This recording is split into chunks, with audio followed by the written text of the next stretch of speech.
Tonight's game is produced by the IH Sports Network. No part of the audio or video from tonight's game may be redistributed or retransmitted without the express written consent of the IH Sports Network and Liberty Press Incorporated. The IH Sports Network's first commitment is to the student athletes of our community, their families, and their coaches. Find us online at ihsports.net.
The Baby J's Pizza pregame show will begin in 4 minutes.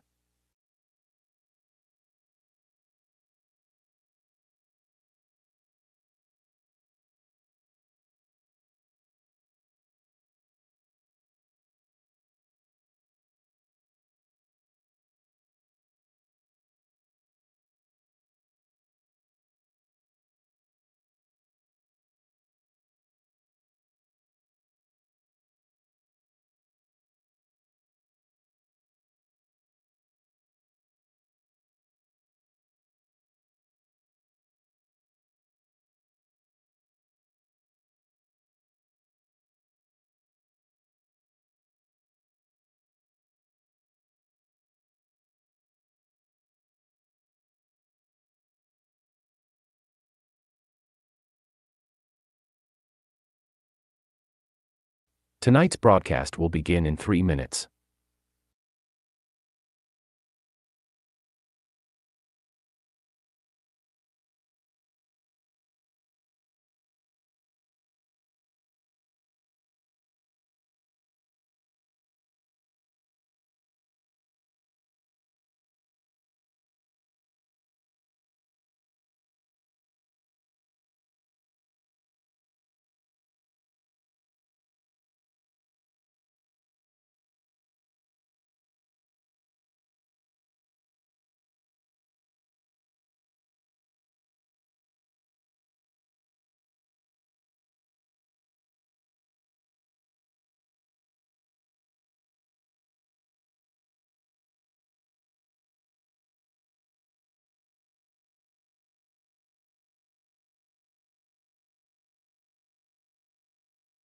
Stand by for the Baby J's Pizza pregame show in 2 minutes.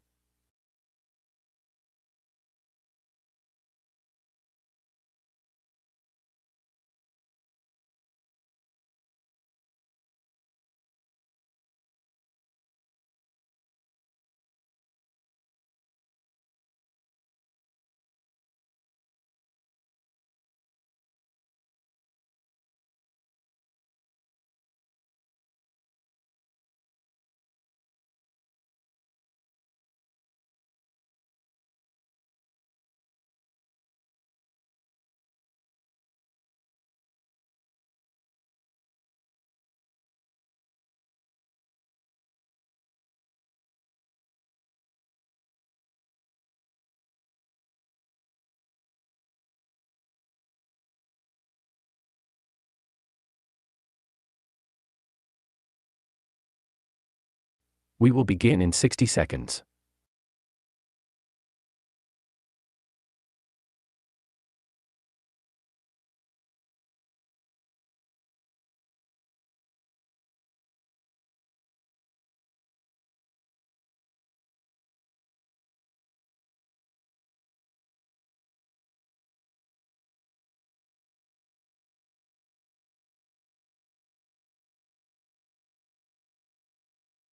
We will begin in 30 seconds.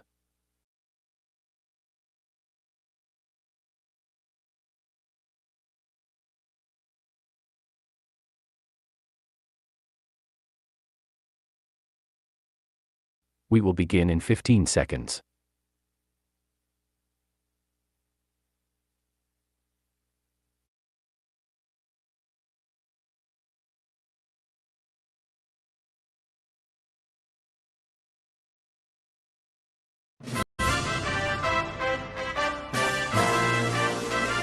You're listening to the Monday Night Roundtable. For the next 2 hours, we'll talk local high school sports with the voice of the Oneida Indians, Tim Smith. Richter close to the goal line. Touchdown Indians! Caden Richter, 15-yard touchdown run. The voice of the Scott Highlanders, Rick Keaton. Got him. Up the sideline, and a Cofield player gives that 40 yards behind the boom. Broadcast live from El Rey and Oneida. You're invited to be a part of the show. Produced by the IH Sports Network, the Roundtable begins now.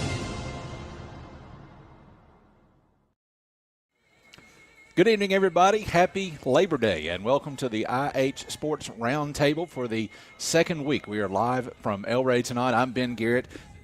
Tim Smith, he's the voice of the Indians. Rick Keaton, he's the voice of the Highlanders. Greg Bond, you can't see him, but he's the IH Sports Mastermind. He's behind the camera, as usual, making things happen. And we thank you for joining us tonight. And a lot coming your way in the next 2 hours. We'll be here from 6 o'clock until 8 o'clock. If you want to stop by, if you're in Oneida, stop by, join us, have some food.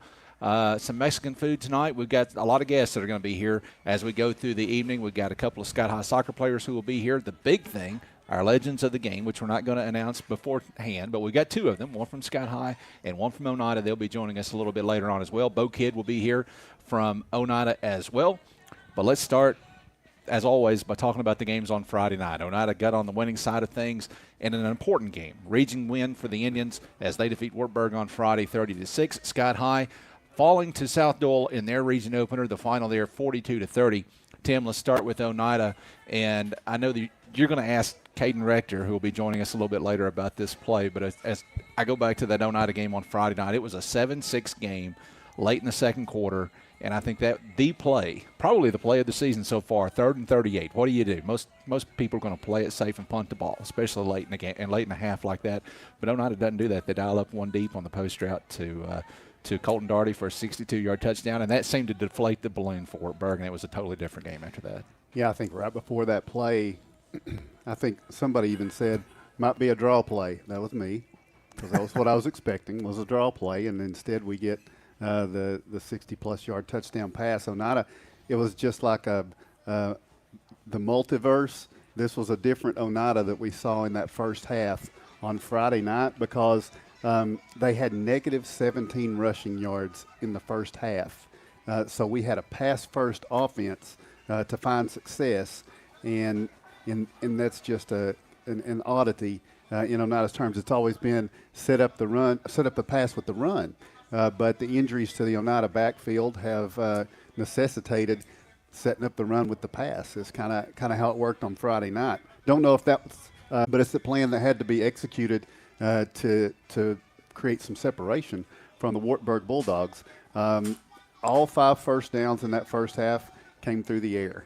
None by penalty and none on the ground, which is definitely an oddity. They ran 25 plays. 13 of them were rushes, 12 of them were passes. I don't think we've ever seen that kind of balance in the Oneida offense in the past. But again, I think it was by necessity. I think one of the big things that happened that maybe goes unseen. Now I've had the time to sit and digest and look at the statistics that Bo Kidd's provided for us. The kickoffs, almost 60 yards average on the kickoffs. Luke Barna constantly putting the opposing team in tough position, giving them the long field, helping the defense out. The 3 interceptions in that first half that the Indians were able to come up with. You know, it was still a 7-6 game late in the second quarter until the play that you talked about. A play that I know we've seen the pictures on social media that Sarah Dunlap was able to capture of Colton Daugherty making that catch and getting the touchdown. that really gave Oneida some confidence going into half, 21-6, and they came back out. Second half was what we expected, what was more the usual Oneida mix. It was put it on the ground, eat the clock. I think Wartburg had the football 6 minutes of the second half, so it was really the formula that the Indians wanted. The question is, going into Thursday night this week against Oliver Springs, and 2 weeks from now, a game that really has grown in importance based on Friday night scores, when York comes in undefeated in the district, and Oneida's the only other undefeated in the district at that point. Rockwood hadn't played yet, but what will that look like? Will we have the return of Weston Hurst and TJ Meredith? We're going to find out more about that tomorrow. So the Indians have found a way, minus the running game that they were, relying on, that they have relied on as the Oneida Indians. They found a way to get that first, and we'll just see if we're going to get some hit. And it's probably nice that we built that ability in while we didn't have the leading rushers. And when the leading rushers get back, it's just going to be hopefully complementary. And it's amazing how much difference you feel after a win, because we're sitting here last week, same place, same show, talking about Oneida being 0-2, and you pointed out at the time how close Oneida was. They were 0-2, but those were two very good opponents and two games that they very easily could have won. So here we sit, they're 1-2 now, but they could very easily be 3-0, even with all the injuries that they have had. And I think you got to feel pretty good about where you're at and the way that they have adapted. You mentioned using the pass to set up the run. They had to do that. They did that when they had to, and they were able to do that when they had to. But in the second half of that game against Wartburg, they had 95 yards rushing in the second half after a dismal first half on the ground. Wartburg didn't touch the ball in the fourth quarter, and you can't do that if you can't run the football. That is such a luxury to be able to keep the other team. I mean, the team can't come back on you if they can't touch the football. Correct. So Oneida has done what they've needed to do. All right, let's switch over to Scott High for just a minute. Rick, it's cliche in football, but it's always talked about that the team makes its most improvement between week 1 and week 2.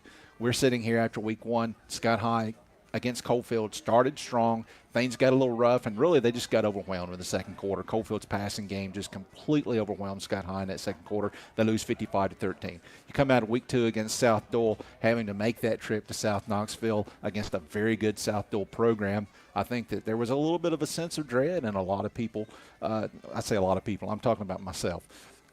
It's kind of like you're thinking, what's going to happen to Scott High on Friday night against South Dole? Same thing. They start off well. The second quarter, it kind of got away from them a little bit, but here's the big difference between week 1 and week 2 is the way they fought back in the second half. That was a completely different Scott High team in the second half versus South Dole as opposed to the second half against Coalfield. Another cliche, win the second half.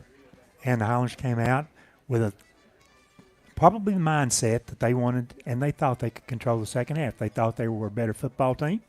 They fixed the problem that they had against Coalfield, the gaping hole in the back end of the defense that was allowing Coalfield to run post patterns and touchdowns. And that happened in the second quarter. Well, Friday night against South Dole, we also had a relatively poor second quarter, but we came back and outscored, I think, South Dole 21-7 in the second quarter. That's 3 touchdowns. Unfortunately, we were going for the 2-point conversions and not getting those, and did have 1 point after kick. So we fixed the problem with the defense in terms of giving up passing yardage. And you were there, and our defense, we covered at South Dole the long passes pretty well. What we didn't do was to tackle. South Dole had 2 long touchdown scores on passes by simply that if we had tackled the ball player, we had hands on jerseys and couldn't hold on to them. And if we could have tackled, I think you possibly take 2 long scoring plays off the board for South Dole. Not to say that they might have pounded or the next one they would have done it and had a successful long play like that, but we improved tremendously on defense, the pass defense. And you look, but like I say, you look at those scoring passes and you think, oh no, same old thing. It was not. It was a different problem, being able to tackle one-on-one in an open field situation with the South Dole receivers, or even ball carries out of the backfield. One of those scores was the little swing pass outside to the running back, Tayshawn Gary.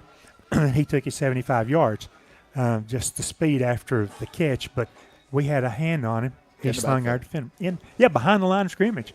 and he shook off the guy who did that. We didn't have any other white shirts there help make the tackle, but that's an improvement. So, yes, I agree with the improvement week 1 to week 2. And if we can play this week's Austin East game the way we played the second half of the South Door game, it looks pretty good for the Highlanders this week. Now, HL is playing to say during the broadcast the other night, well, we're scoring against their twos. Well, it doesn't make any difference. When you take what had been a 5A school for year after year after year that dropped down last year to 4A in Knoxville, and you know the caliber of players they get in South Knoxville like it. I mean, so I thought it was an extremely good effort by the Highlanders. I've got other notes that I'll talk about later, but that was the difference for us. Having a good mindset and not falling off at halftime, coming back with the belief we could win the second half, get ourselves in the game. If South Doyle had not scored that touchdown midway through the fourth quarter by bringing their number 1 quarterback back, it could have finished as a 35-30 game. And I'm glad you brought that up, and HL did say that. And I want to pick on HL a little bit, too. Since you did it and you're his brother, then that opens the door. That makes no difference. Well. We were talking about Michael Bond on Friday, and yes, let's be real. Once they took the 35-9 lead to halftime, South Doyle started playing. I don't feel like they changed their plan in the second half. I just felt like they were trying to build some more people in. And Michael Bond from Scott High, freshman running back, there are hopes for this kid.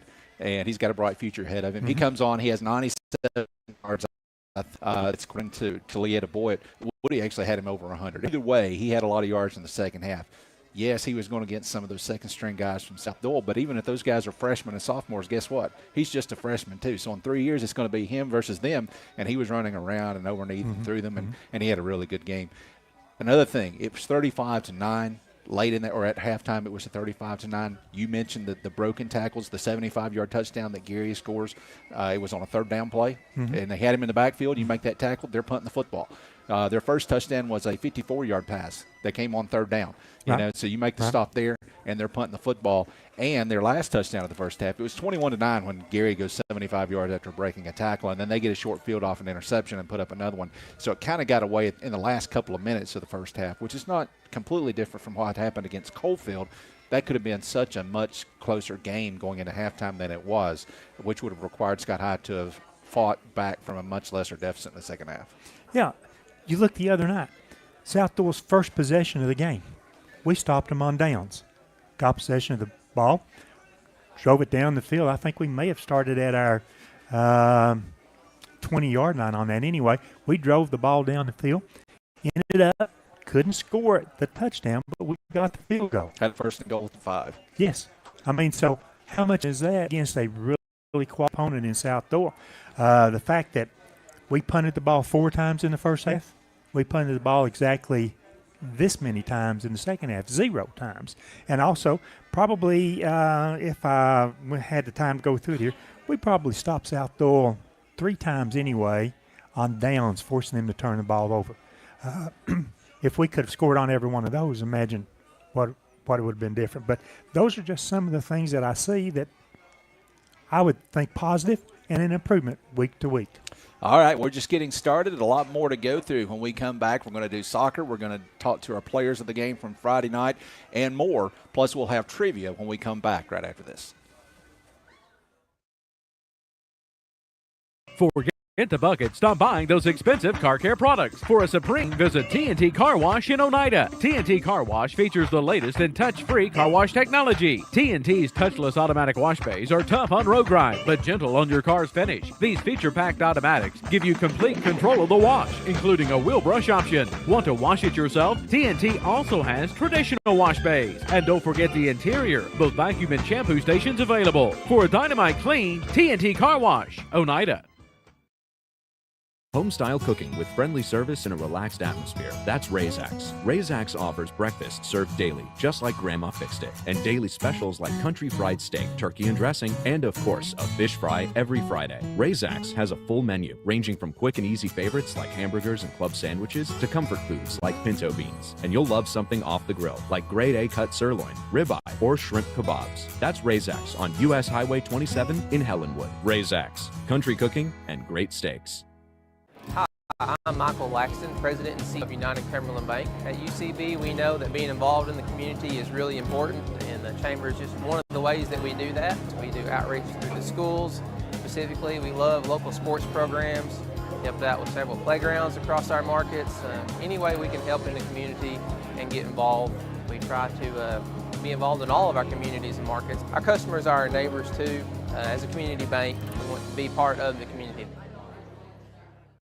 El Rey is Scott County, home for great Mexican flavor. Located in Oneida Plaza, we're just up the sidewalk from Walmart. From our fresh chips that are made daily to our chicken or beef fajitas that are big enough to share, El Rey uses the freshest ingredients to serve authentic Mexican dishes that will be a hit with the entire family. Stop in before the game on Friday or pop in on Saturday and watch college football on one of nearly a dozen screens while you eat. That's El Rey Azteca, open until 9 p.m. Sunday through Thursday and 10 p.m. on weekends.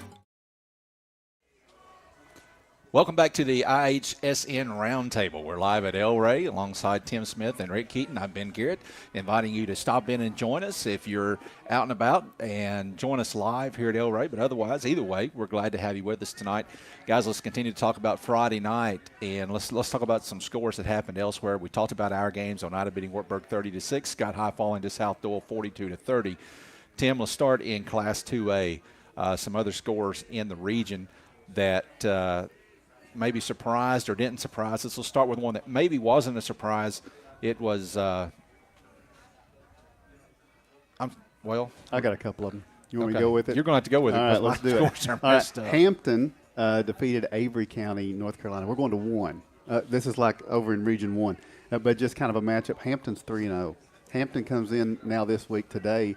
They are now the number 1 ranked team in 2A in the state. They received, I think, 7 first-place votes. If I saw it right, there was a lot of votes spread out around there. But Hampton is 3-0. They're number 1. But South Green, who had played 2 really tough games going into that week, they won decidedly over what's probably the third-place team up there, Happy Valley, and it was a 34-0 difference. So it's looking like it's shaping up to be Hampton, South Green, Happy Valley, and Cumberland Gap once again from 1. As far as our region, Rockwood traveled up to Cloudland. It's always a tough trip to make. But the Tigers, they're the only team that hadn't played a district game yet, and they won't play one this week either. But they got a 36-6 win up in Cloudland. Can be a tough place to play, a long trip. They may not be as good as what we've seen, but the game of the week in our region, of course, for us, it was Oneida versus Wartburg, but the one that most people probably had their eyes on was York and Monterey. And Monterey came to Jamestown last week, and they were 2-0 going into that one. And York came into that one 1-1, and the Dragons beat them 34-20. So, I mean, it was something that last year the Dragons had their chances but fell at Monterey. And if you remember, Monterey were undefeated in the district, and they were looking like they were cruising to a region. And then the Indians beat them, and they wound up finishing 3rd in the region.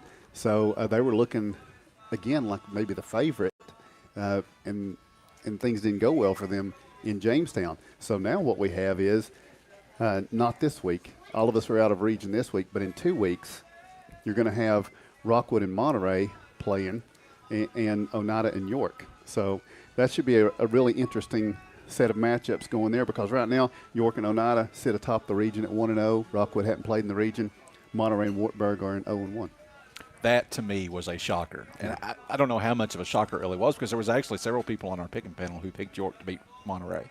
I think most of us looked at it as, once again, just like last year, Monterey is going to be one of the teams to beat in this region, and York didn't just beat them. I mean, they beat them handedly, won it by a couple of touchdowns. Is that an indictment of just how much better York is this year with their new coach? Well, I mean, I would have to think yes. I think the task just got much greater for the Indians in 2 weeks, and I think they're hoping that, like I said, this uncharacteristic building of the passing game sees the return of the running game to go with it, because I think they're going to need that. They're going to have home field advantage if they can have the return running game. If they can keep the kicking game where it is. Somebody I didn't mention, Rhys Kennedy, first-year punter for us. His punts have been outstanding. He's just been doing a great job. So the special teams has been good. The passing game's coming through. If we can get that rushing game in, there was just one more complaint that I think Coach May is going to hone in on. And that's through these first 3 weeks, the Indians have averaged 9 penalties a game. Wow. And that is uncharacteristic, and I'm sure that's something that he's trying to work on. And let's talk about this score. I don't think it was a surprise, Rockwood beating Cloudland, but it was certainly a surprise, at least to me, just how dominant Rockwood was in this game. 36-6 over Cloudland. Where does Rockwood stand in all this? We haven't seen them against a region team, but where do they stand in the region? Well, I mean, Cloudland is kind of a question mark. I don't have firsthand knowledge. It looks like there is a little bit of a change of power going on in single A in that area. It looks like Cosby's coming on, which is odd for me to say because that's not been a powerhouse traditionally in football, right. But they're looking very solid in what they're doing over there. And Cloudland, I have heard, is drifting away a little bit. So. And Cosby beat Jellicoe 48-21 on Friday. Right. 2-1. 3 weeks in, Cosby's 2-1 with a winning record. When is the last time we saw that? And I'm not trying to take anything away from Cloudland at all. I just or from Rockwood. I just think we don't know much about Rockwood yet. But I know this: John Webb coaches them, and here you might think, oh, they're down or they're struggling, and that's never the case. Mm-hmm. By the time we play them, in that second half of the season, Rockwood is Rockwood, and you better be ready for it.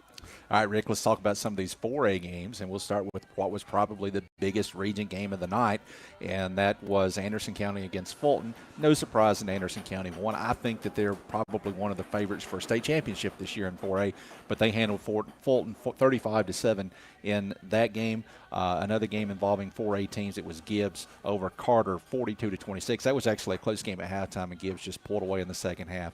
So anything that surprised you in Region 2 4A? Not particularly. I mean, Anderson County, saw them in person first week.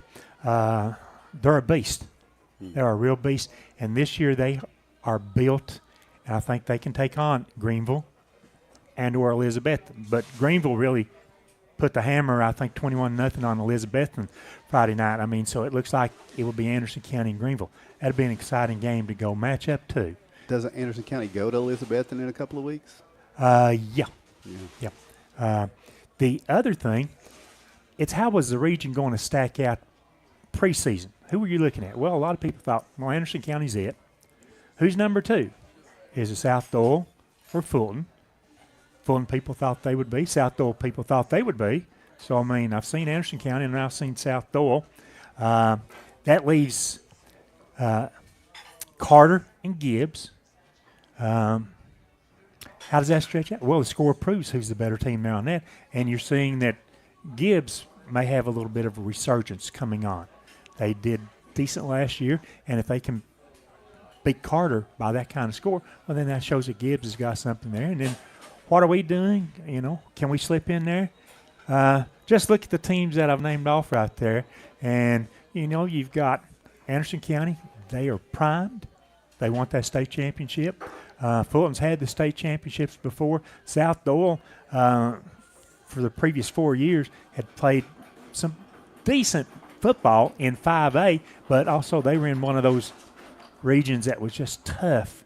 You had so many good teams ahead of them. That leaves Gibbs, that leaves Carter, that leaves us fighting to see who could possibly be 4. And it'll take an effort by the Highlanders, and I think that effort – and I hope that the team sees that this week to take on Austin East when we host them. You beat an Austin East team, you should develop a lot of confidence from that. That Carter-Gibbs game, kind of like Oneida Wartburg. If everything shakes out the way that it is expected to, there's nothing that says Wartburg can't upset someone and get back in the playoff race. But losing to Oneida is a big, big blow to their playoff hopes. Same deal with Carter. If everything shakes out the way people expect it to, you've got Anderson County and you've got Fulton and you've got South Doyle. Those are 3 teams that everybody expects will be at the top. Well, now Carter is in a very tough spot, even though it's early in the season, losing to Gibbs the way that they did. And so kind of right now, with the games that have been played and the games that are yet to be played, Gibbs obviously has got a leg up because they've got a region win, but then Scott High may be the only team left that can challenge Gibbs for that fourth-place spot. How exciting it might get in the last 4 or 5 weeks of the season. But for the Highlanders, we need to go out. We need to take care of business. We need to figure out the winning formula. And, Friday night as you were listening to the game, a lot of people didn't realize this. I mean, we were beat up all to pieces. I mean, on Wednesday we practiced with only one of the starting 5 offensive linemen there. Shoulder separations, hip extensions, even COVID being held back for that. I mean, I can mention those things now, but by Friday we managed to those, and because of the dedication of those linemen, they got back to start and play the game. And, I give a lot of kudos to them. The fact that they wanted to be there, they wanted to be not on the sideline watching their teammates. They wanted to be on the field, putting forth a good effort.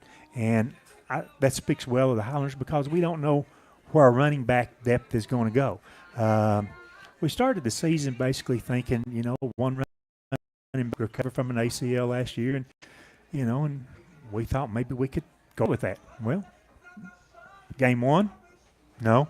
We don't know what the prognosis is going forward on that, but you've had a player moved back to the running back position last year, last week, hadn't practiced any basically in preseason as a running back, and then Michael Bond as a freshman. That was Tommy Boshears. I mean, so he started the game, and then you had Michael Bond, and that may look like our running back going ahead. Maybe don't know that. All right, we still got a lot to come. We're here for the next hour and a half at El Rey on the IHSN Roundtable. Before we take a break and then switch to soccer, let's talk trivia. We're going to give away an El Rey gift certificate tonight to someone who gets a trivia question right. And, guys, last week we had an Oneida-themed trivia question. This week we're going to have a Scott High-themed trivia question, and here it is. Jake Wright is an assistant on Chris Harris's staff at Scott High. His father, Robert Wright, has been a coach both at Scott High and at Oneida. He was a coach at Oneida. Most is an assistant on Tony Lambert's staff there, also an assistant on John Brewster's staff. Robert Wright is one of the former head coaches at Scott High. So tonight's question, what years did Robert Wright coach the Scott High football program? And so if you got the answer to that, you can text us 423-539-4616. 539-4616, or you can tag us on Twitter at IHVarsity. And the first person to get that right is going to get an El Rey gift card. And with that, we'll go to break. When we come back, we'll switch gears and talk soccer and other sports with Bo Kidd. Hi, I'm Michael, President and CEO of United Cumberland Bank. At UCB, we know that being involved in the community is really important, and the Chamber is just one of the ways that we do that. We do outreach through the schools. Specifically, we love local sports programs, helped out with several playgrounds across our markets. Any way we can help in the community and get involved, we try to be involved in all of our communities and markets. Our customers are our neighbors too. As a community bank, we want to be part of the community. Bill Armstrong with the Big South Fork Air Park. 15 years now we've been in Scott County, and a customer of First National Bank 15 years. It's important to us to use a community bank. First National Bank has always been our bank. They're large enough to service any needs you have, but there's a sense of community here. It's nice doing business with people that you know, and they know your name. So that's why we use First National Bank.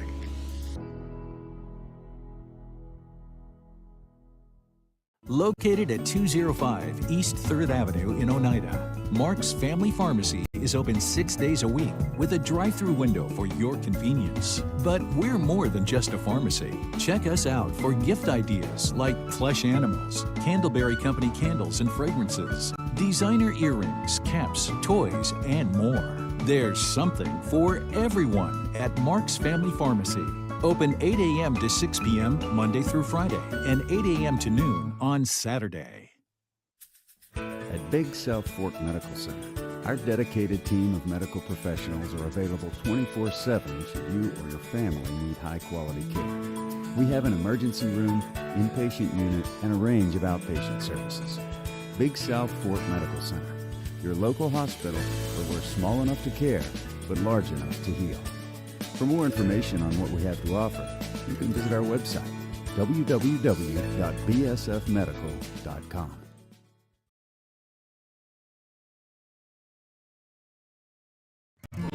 First Step to me is it's a core memory growing up, and it is something that's always been a part of my life. We renovated this building and opened this business. We were looking to source as much as we could locally, and what is more local than First National Bank of Oneida?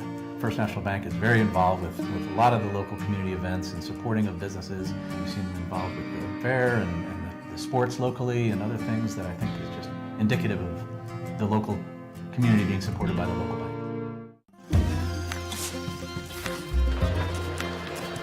If you're a DIYer, Lumber King is your supplier. Equipment and tools? We got it. Paint and cleaning supplies? We got it. Rugged apparel and lawn care? We got that too. Visit us at 20359 Alberta Street in Oneida, Tennessee to make all your DIY dreams come true.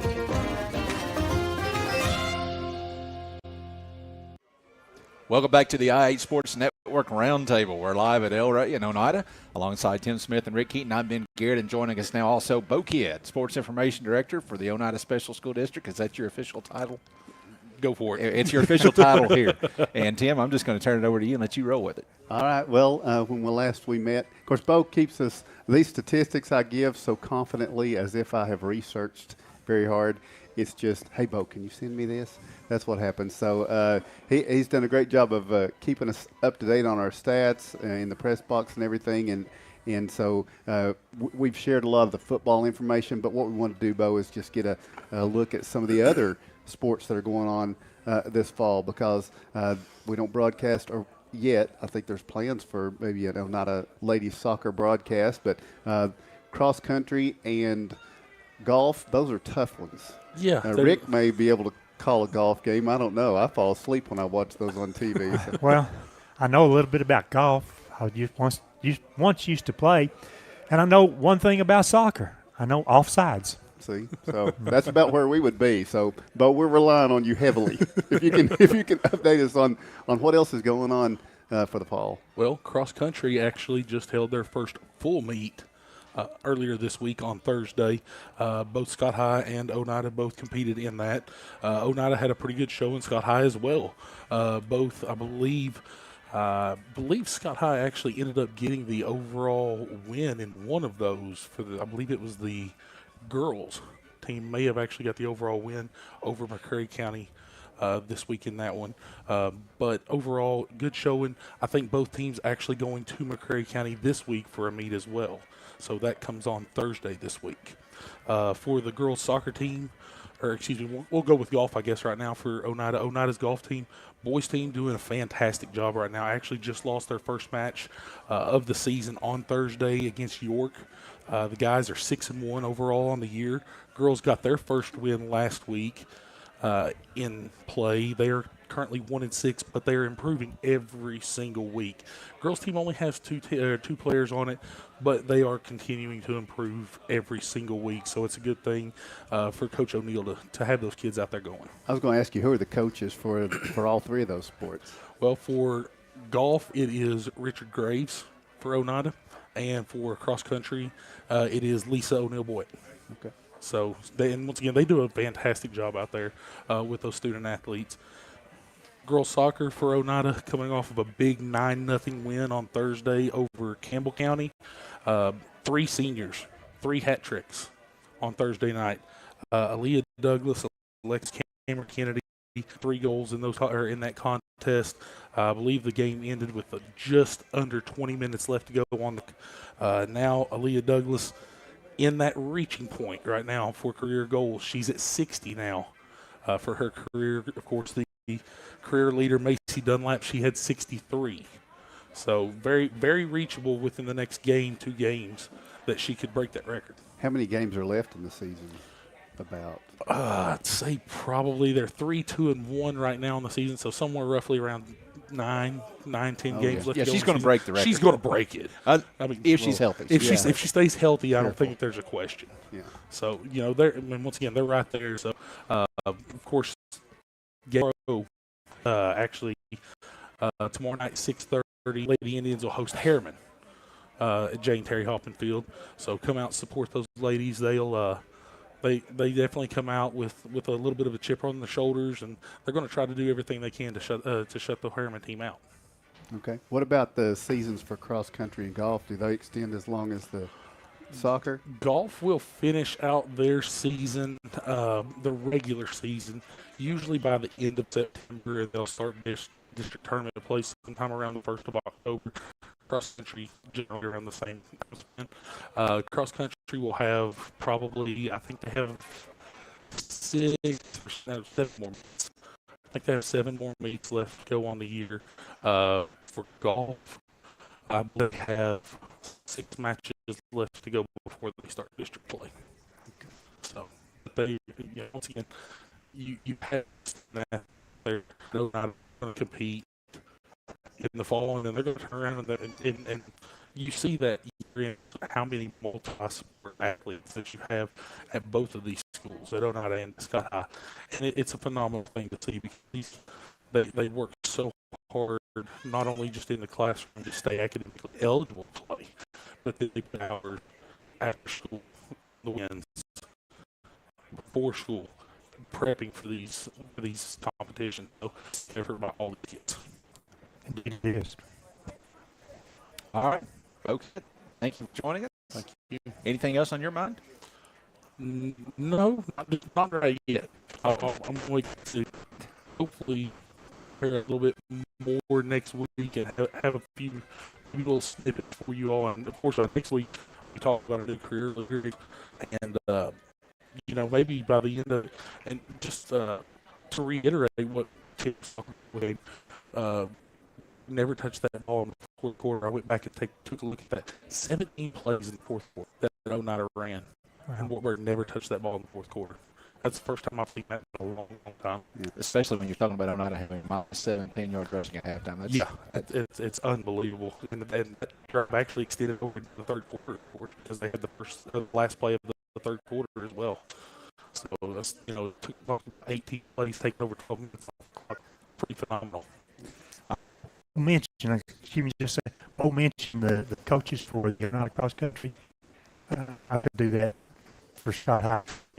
Is the girls cross country and Tim Hall the boys cross country there. So while we don't see our meets, we're off watching football or something else like that. Those young kids, when you're doing cross country, man, you're running, you're practicing, you're running, you're preparing for a meet.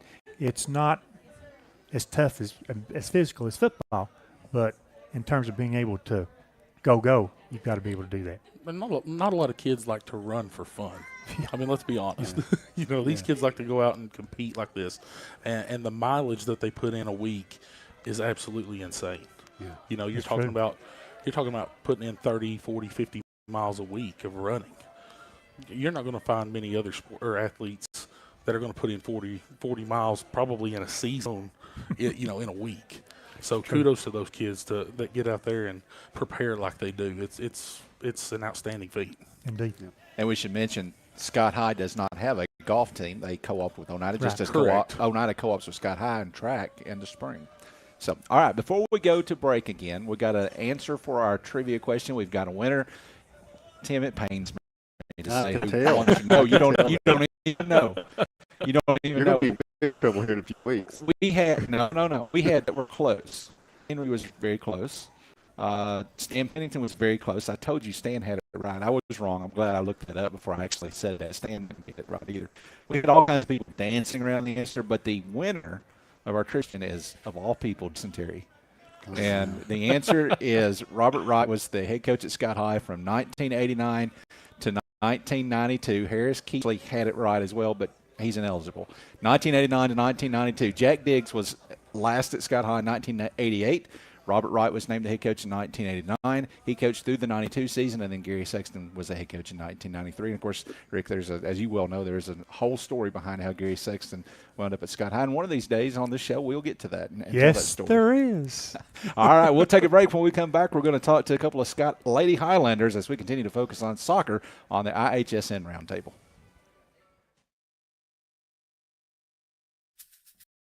At Big South Fork Medical Center, our dedicated team of medical professionals are available 24/7 should you or your family need high-quality care. We have an emergency room, inpatient unit, and a range of outpatient services. Big South Fork Medical Center, your local hospital where we're small enough to care, but large enough to heal. For more information on what we have to offer, you can visit our website, www.bsfmedical.com. Scenic Foods is about freshness, with meat cut in-store daily and special cut upon request. A deli that offers fresh meats and cheeses sliced to your choosing. A produce department offering fresh fruits and vegetables, and a line of competitively priced groceries to meet your weekly shopping needs. Scenic Foods is about value and convenience. Don't have time to cook supper? Try our cheese sticks, pizza, and wings, as well as our fresh-made desserts and side dishes. Need to fill an empty pantry? We have all you need at Scenic Foods, located at 7352 Baker Highway in Huntsville. South Fork Physical Therapy is proud to support the Scott High Highlanders and the Oneida Indians. With offices in both Huntsville and Oneida, one of our 6 doctors of physical therapy are always close by. We regularly treat back and neck pain, general sprains and strains, vertigo or dizziness, TMJ disorders, as well as post-operative patients. We accept all insurances and flexible payment plans are available. At South Fork Physical Therapy, we strive to make your experience accessible, affordable, and enjoyable. My name is Wayne King. I'm owner-operator of Baby J's Pizza. We've been in business since 2017, and we think we have the best pizza in town. We have our regular hand-tossed pizzas. We have thin crust. We have thin crust cauliflower. We also offer vegan. We also offer dairy-free, gluten-free. We have low-carb, no-carb. We have a wide variety because we want to serve the best customer base possible and give everybody the opportunity to experience a good pizza.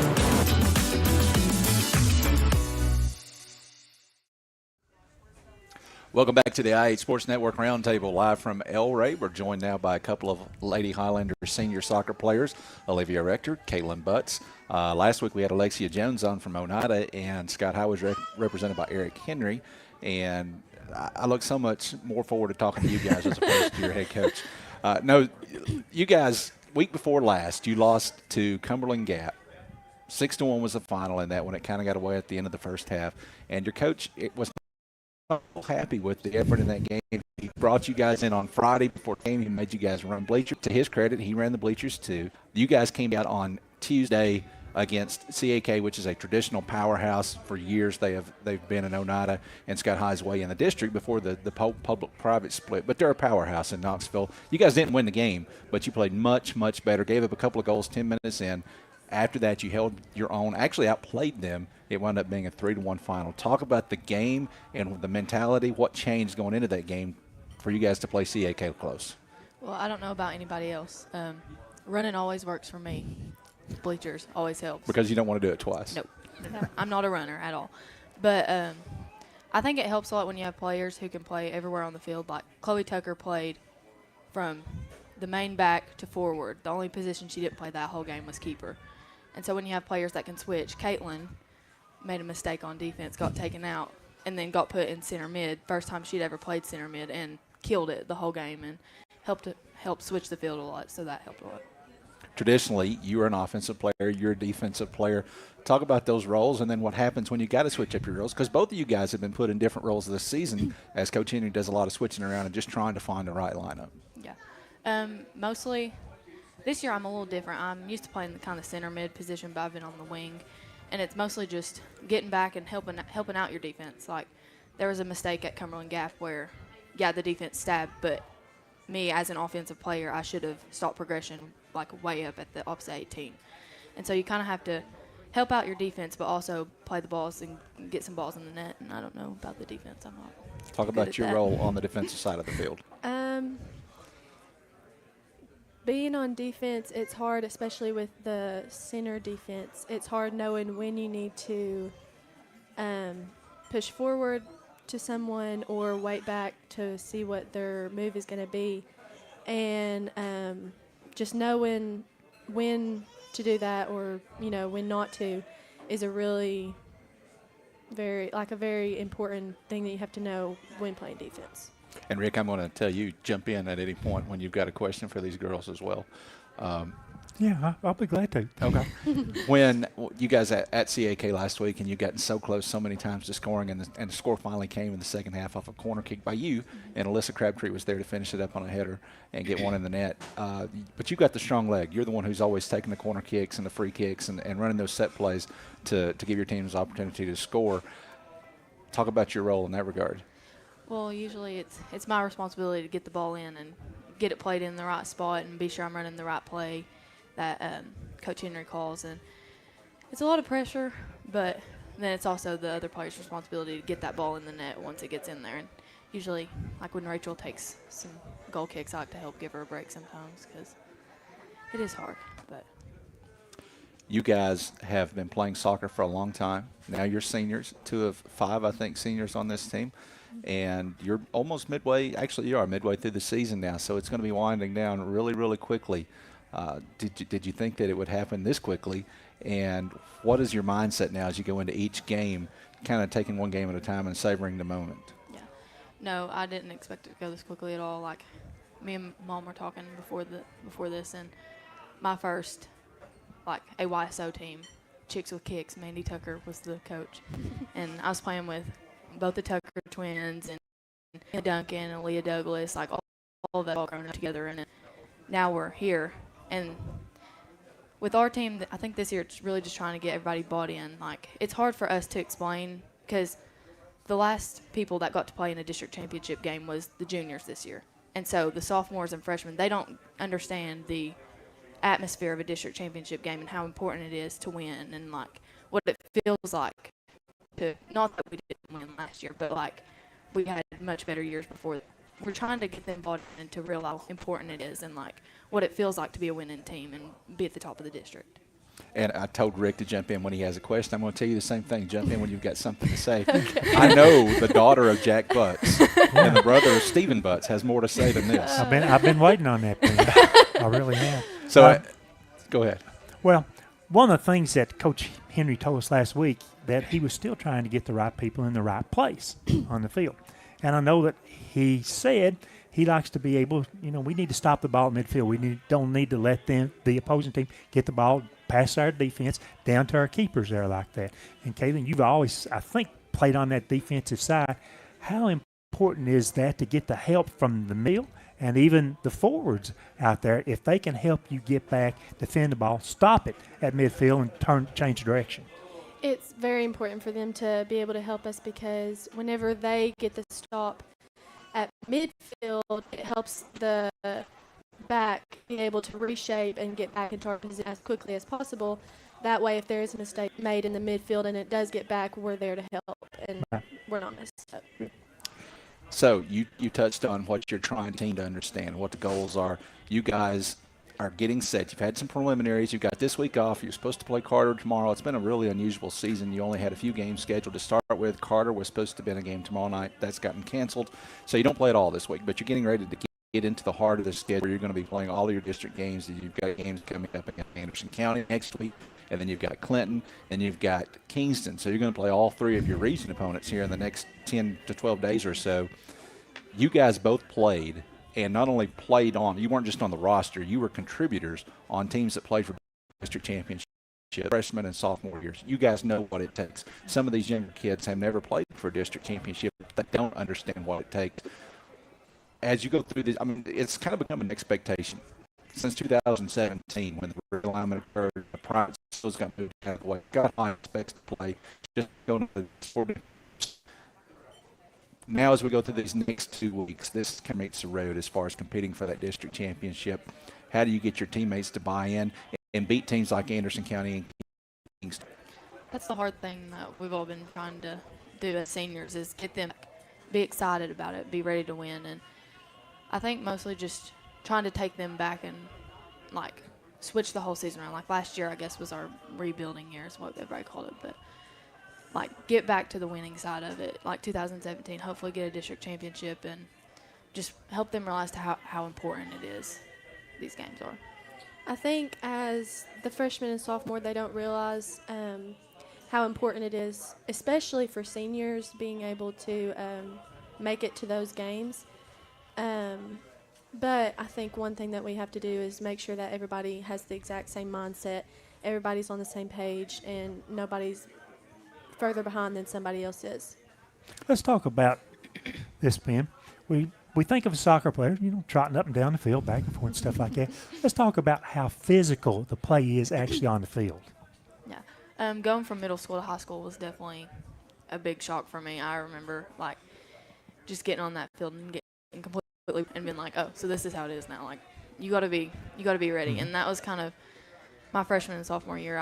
It took a lot of adjusting to get used to that. Not playing dirty, but be physical with them. You got other girls your size. And I think, Katie Tucker, she grew a lot, and I think it took her a little bit to be able to just stand her ground. And she was a little timid at first, and that's how the freshmen always are. But you just got to tell them, be clean about it, but you got to play with them. And you can't just, let them knock you over the whole time. And you got to be ready to go. Were you timid as a freshman? No. Not. I don't think so. You guys are playing a lot of freshmen and sophomores because it's a big senior class and you guys are experienced, but the junior class is very small. There's really only a couple that play a lot. So you've had to play. Last year you played several freshmen. Those girls are sophomores now, and this year you're playing several freshmen. So how do you feel what kind of condition is Scott High soccer in when you guys have graduated and next year you're out there watching from the sidelines? You feel pretty good about the future? Yeah, I definitely do. We have been the goal. She'll be a good leader, and being a goalie is a really important position because you're seeing the whole field. You can see from the forwards all the way to the defense, and you can tell them hey, mark this person, and she'll be a good leader, I think. And and Rachel and Ellie and Angel, they all do good. I think that each freshman class are usually pretty big, and sometimes it'll dwindle out by the year. But there's a lot of freshmen and sophomores this year that I think have the motivation to stick it out, and I think it'll really help them in the next few years. All right, now, Caitlin, you're a three-sport athlete. You play basketball and you play softball, and that's an unusual thing. There are not very many athletes in the entire state. I think, and in Scott County, I think you could probably name on two hands maybe the three-sport athletes. There's just not very many of them. This is your only sport per se, but you're also a cheerleader. I wasn't going to leave out cheerleading. It is kind of unusual. There are, out of 11 starters on the soccer field, there are 5 of you guys that are on that cheerleading squad together. Yourself and Chloe Tucker and Abby Reynolds and Bella Sharp and Riley Lance. So 5 of the 11 starters together. So you guys are spending a lot of time together. What's that like? Does that help you build kind of a team? Yeah, that's kind of helped. I know, me, Chloe, and Abby a lot throughout these past 4 years is being together not only on the field, but also when we're at cheer practice. We're also discussing soccer while we're at cheer and kind of vice versa. But I think that's helped a lot with Riley and Bella, has helped them create a relationship with us, your upperclassmen, and on the field it's better chemistry with all this. All right. Rick, did you see a little bit of her mother come out right there? Well, yes. but the thing that I really want to say is you've participated very well in the Q&A session that we've had right here. I like football players that we get yes, sir, no, sir, and word sentences. Very proud of you. Very proud. All right, Olivia Rector and Caitlin, you guys will next be on the field next, right? Yep. And that's going to be at Anderson County. So good luck in that, and thank you guys for stopping in and joining us. We'll take another break. When we come back, we're going to flip back to football and bring in our players of the game from Friday night, Caden Rector and Brady Strunk.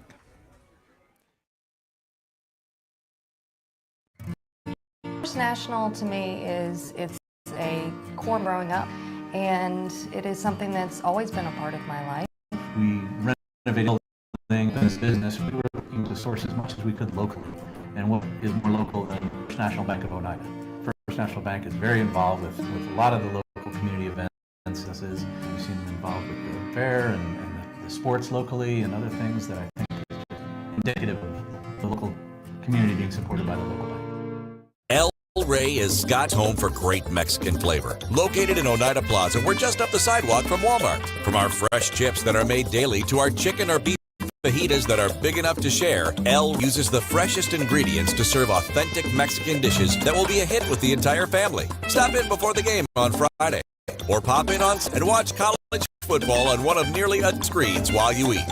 That's El Rey Azteca, open until 9 p.m. Sunday through Thursday and 10 p.m. on weekends.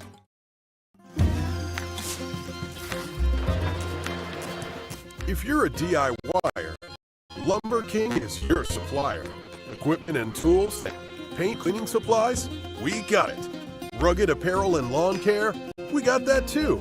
Visit us at 20359 Alberta Street in Oneida, Tennessee to make all your DIY dreams come true.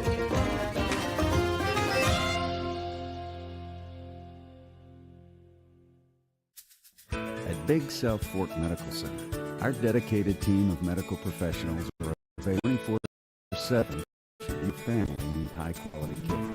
We have an emergency room, acute unit, and a range of outpatient services. Big South Fork Medical Center, your local hospital where we're small enough to care, but large enough to heal. For more information on what we have to offer, you can visit our website, www.bsfmedical.com. Welcome back to the IH Sports Network Roundtable, live from Ben Garrett. He's Tim Smith. He's Rick Keaton. And these two guys were our First National Bank players of the game on Friday night. From Oneida was Caden Rector. From Scott High, Brady Strunk. We didn't plan it this way, but they just both happen to be the quarterbacks. So, guys, congratulations. Brady, we'll get to you in a moment. We always make you last because you got a lot of good things to say, right? That's right. And I'm going to let Tim take this over, but I got to point out 12 of 18, I think, through the air on Friday night against Wartburg for 222 yards. I think they said that's the first quarterback for more than 200 yards since Cody Yance, which would have been almost 20 years ago. Is that correct? Yes. Yeah, that's right. We understand. So, and Caden, you and I haven't talked much. You don't talk a lot, right? No. So this is going to be work for me. Yeah. I've got to get this out of you. All right. So Friday night, going back to Friday, and you've been without your top rushers for the entire year. Weston stepped in, and then he was out. So it felt like Friday night, especially in that first half, that for the first time we kind of became a pass to open up the run game. Is that kind of how it was, do you think? Yeah, pretty much. They started to stack the box a lot, so we couldn't do much running. And so pretty much our only option was to pass. So we decided to pass, and it started to work, so we kept with it. Now, you spread it around to a lot of guys, and I know they probably all are coming back telling you they're open when they don't get it. Just about. Yeah, who's the worst to do that? Let's just out him right here. Which one is it, Colton? No, probably Todd. Is it Todd? Okay, all right. So now let's talk about Colton. Let's talk about this play. It's 3rd down, 38, and I admitted earlier, I kind of said on the radio, I guess this will probably be a draw play, and then were you surprised that it was going to? When Coach May gave you the call, walk us through that. Well, he actually gave me a different call, and then I went to the sideline and told him to just trust me, and we decided to run where I wanted to, and we scored off of it. Wow. Well, very nice. Very nice. Now that's going to lead me to a question though, because I want to call back to you're calling a play. Do you think that somewhere down the road, do you like this enough? Do you think enough about football? Is this something you would like to coach someday? Is this a pursuit, or do you even think about that? Not really, but I would probably enjoy to be a coach, yeah. And the reason I ask that is because your great-grandfather has the highest winning percentage of all coaches at Oneida. He had 43 games. Bill Jacobs, I'm speaking of. Bill Jacobs coached 43 games, and he only lost 4. Mm-hmm. Probably he would say he won 39 and some of them lost 4. No, I don't think you would say that. But it's an incredible stretch. Obviously, one of the most incredible stretches for Oneida history, 58-61. And he kind of set a tone. There was a really strong Oneida presence through that time. Jack Beeler before him, Coach Jacobs, and then into Ben Daniel. But that's a lot of pressure. Do you feel pressure from Oneida fans that they've been spoiled and they expect? No, not really. A little bit. Do you expect that? I mean, you grew up watching a lot, right? Yeah. You've been around it the whole time? Yeah, pretty much. I'm pretty sure, right when I was born, 2 days after I was born, I went to a football game. So I've been around it my whole life. So you play football and basketball. Is it a fair question? You don't have to answer it if you don't want to. Do you like one over the other? I like them both the same, pretty much. Yeah. Do you have 2 different coaching styles for your head coaches there? I mean, Coach May and Coach King? Yeah, definitely. Yeah. But as a player, you adapt to whatever that is? Yes, sir. Okay. All right. Now let's go back to the guys coming in telling you they're open. because I look at the stat sheet Friday, and there really shouldn't be much complaint because you're spreading the ball around quite a bit, right? Yeah. Yeah, and it's just so. Do you have a pattern that you like the most? Do you like the middle of the field? Do you like the deep, the outs? What is your preference? I like the 10-yard out the most because it spreads out the ball and it's hard to guard. Yeah, you seem to be very successful on whatever you're doing here. I want to go to one more play before we switch over because this is a Brady Strunk show. This is second week in a row, so we're just going to borrow one more minute from Brady. But that first week in Williamsburg, the play to Elijah, had you hadn't run that in a game successfully to that point, had you? No. Was that new this year? Yeah, we put it in like 2 days before the Williamsburg game, and Coach May called it, and Lige ran the route, and I threw it to him, and he scored. Yeah. I am going to ask one more. So hey, you're good. Yeah. I swear, you're good. Ask no, question. In watching the game film, too, one of the things I've noticed is I think I would be very comfortable with Colton Darty as a target. He gives you quite a bit of length there. Yeah. Some of your guys are a little bit harder to fit it into, right? They got the smaller strike zone. Yeah, but they're quick, though. They are, absolutely. That makes up for it. Yeah. All right, Caden, we'll get you some more here in a minute. Let's hear from Brady. I do want to. Can I ask a question? So you not only had the 62-yard touchdown pass to Colton Darty on 3rd and 38 or whatever it was, but you also had a 20-yard touchdown run with a nifty little fake to set that up. Mm-hmm. Would you rather be running the football for a touchdown or throwing for a touchdown? Throwing for a touchdown, because everybody gets an opportunity to score then. It's just better for the team when everybody scores. Everybody gets what they want. Very diplomatic. You are going to be a coach someday. All right, let's switch over to Brady Strunk. And Brady, I'm just going to be like Harris Keaton and start calling you boss because you played like a boss on Friday night. Over 100 yards on the ground, over 100 yards through the air. It was a gutty performance. I got to say, I thought it was the best game probably you've ever played as a quarterback. I don't know whether you'd agree or disagree with that. Probably. But, Rick, you take it away. But nice game on Friday night. Thank you. Brady, it was a very nice game. As a matter of fact, we got to look at the way the team participated, the way the team scored. Touchdown passes, rushing the ball, we did very well. And the other thing, I think you see, as I'm watching the game, that you're trusting the other receivers. We knew that Rylan Griffin could go up, battle for the ball, make catches. And now you found other targets in Jaden Myers and tell me who else. Jaden Mays, got Colton Newport and Hugo Henry. And 21. Dawson? Yeah. Dawson Spradlin. Dawson 4 catches Spradlin. on Friday night. Yeah. I mean, so now you're getting more comfortable with these other receivers. Mm-hmm. But on Friday night, South Doyle defense covered pretty well. That made you have to break down, escape the pocket, and probably carry the ball a whole lot more than Harris intended. Yeah, I ran more than I thought I would. I was wanting to throw it, but sometimes you just got to take what the defense gives you. Mm-hmm. That's exactly right. The team, I thought that was a really great we want it type of effort. Mm-hmm. We want to be here, we want to play against a good team, and we want to see if we can accomplish the unexpected to win. And I was very impressed by the team effort. Yeah, we kind of just want to show everybody that we can compete with what district we're in and who we play. It starts with us, though. We have to have faith in ourselves before other people have faith in us. So I think Friday night was a good example of us thinking we could do it. Mm-hmm. Breaking down the team, 2 passing touchdowns, 2 rushing touchdowns. Well, how else can you score in a game? Well, of course, you can kick a point after. Oh, how about a safety that you can get from the other team and the field goal? Mm-hmm. So we saw all that scoring effort. You don't play on defense this year. That's by design from Coach Harris. But I thought the defense stepped up the effort. The back end, between the corners and the safeties, and the line got some pressure on South Doyle this week. Yeah, Stephen Adamy, he's a big boy. They put him up front, and he definitely deserved it this week. Went through and made havoc there on the line. Then we got Zane Lau, which also known as Bull Creek. He's he's the tone setter for the defense, and it's kind of hard to hold them back, I guess. So Gavin Turry, the center, he went up against two huge nose guards from South Doyle the other night, and I thought he did a tremendous job in that effort. He was our lineman of the game because of how well that he did taking on the biggest of the bigs that South Doyle put on the field.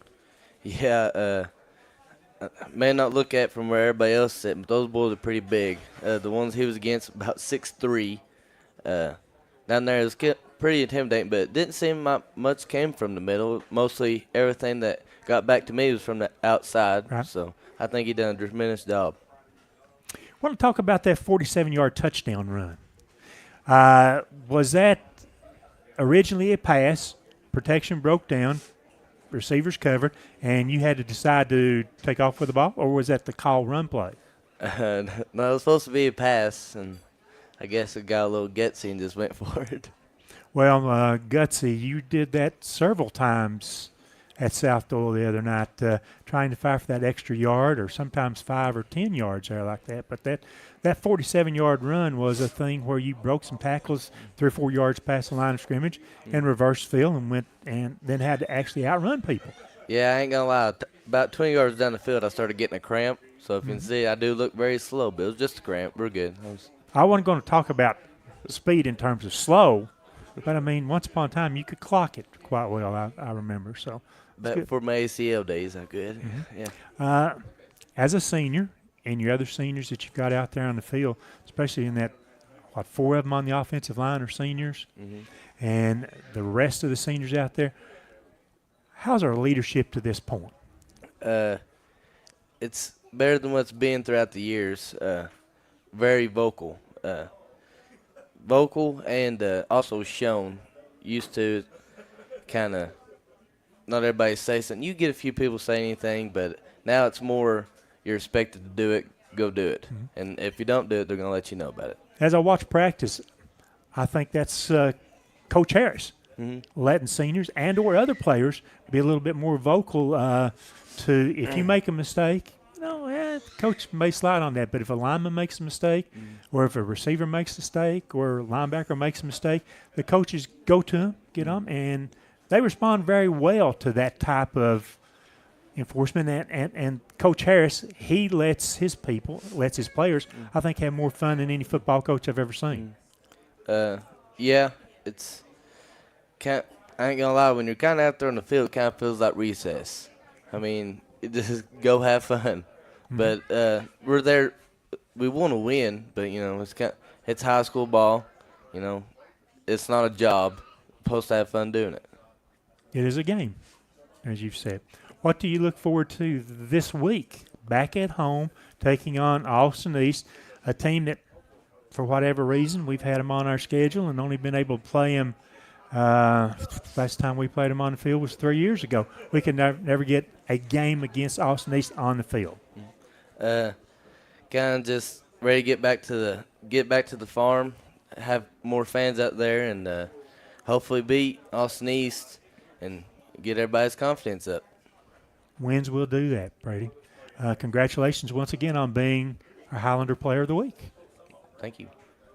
All right, Caden Rector from Oneida, Brady Strunt from Scott High. Guys, good luck this week. Oneida. By the way, let's say this. Not very often do you get a chance to watch Scott High and Oneida because usually they are playing the same night, or one will be at home and one will be on the road. This week, both are at home. Oneida plays Oliver Springs on Thursday night. Scott High's got Austin East on Friday night. Should be 2 great games, great opportunity to get out and support both teams. Can I grab just a couple of rapid-fire questions for each one of them? Absolutely. I'm just curious. This has really not much to do with football, just a little bit. I'm just curious. So do you have a player that you watch that you kind of emulate at the quarterback position? Do you have a certain one or a couple that you like or watch? I like Kyler Murray. Murray? Because, he's small and I'm small. And I get that, yeah. He enjoys to run the ball, and I do too, so. I can't think of his name off the top of my head, but he used to play for the Dolphins. Dan Marino? Yeah, there we go. Yeah. Look, the second part of your question right there, Tim, Brady probably never expected to be a quarterback at the high school level. Sort of out of necessity last year, and it continued on this year. Brady is becoming a pretty good quarterback. Last one I've got. Least favorite play call, because I think I've never played quarterback, obviously, but to me, the screen, where they're going to act like they're blocking the guys and then they let all 5, 6 of them come at you, that would be my least favorite. Yeah. What's your least favorite? Probably the screenplays. They're really stressful because if you mess it up, there's a lot of bad things that can happen. I can't. I really don't have one. No comment. We'll go no comment. All right. Brady just lets guys bounce off of him, sort of, as far as that goes. But I've got a compliment for Brady. He led last week's devotional at for the Highlander team on Thursday night. He did it last year, and he did one last Thursday night. Proud of him for stepping forward and doing that. All right, Brady Strunk, Caden Rector, thank you guys for joining us. Good luck this week in your games. We'll take a break and come back with more football talk on the IHSN Roundtable. At Big South Fork Medical Center, our dedicated team of medical professionals are available 24/7 should you or your family need high-quality care. We have an emergency room, inpatient unit, and a range of outpatient services. Big South Fork Medical Center, your local hospital where we're small enough to care, but large enough to heal. For more information on what we have to offer, you can visit our website, www.bsfmedical.com. The superior technology of fiber optics carries a communication signal that is more robust and reliable than older technologies. Connecting homes and businesses directly to fiber optic networks enables enormous improvements in what bandwidth devices are capable of delivering. Experience Highland Communications' world-class broadband, delivered over Highland Telephone Cooperative's fiber optic network to make your online experience extraordinary. Highland Telephone and Highland Communications. World-class connections with a local, hometown touch. Scenic Foods is about freshness, with meat cut in-store daily and special cut upon request. A deli that offers fresh meats and cheeses sliced to your choosing. A produce department offering fresh fruits and vegetables, and of course a full line of competitively priced groceries to meet your weekly shopping needs. Scenic Foods is about value and convenience. Don't have time to cook supper? Try our cheese sticks, pizza, and wings, as well as our fresh-made desserts and side dishes. Need to fill an empty pantry? We have all you need at Scenic Foods, located at 7352 Baker Highway in Huntsville. South Fork Physical Therapy is proud to support the Scott High Highlanders and the Oneida Indians. With offices in both Huntsville and Oneida, one of our 6 doctors of physical therapy are always close by.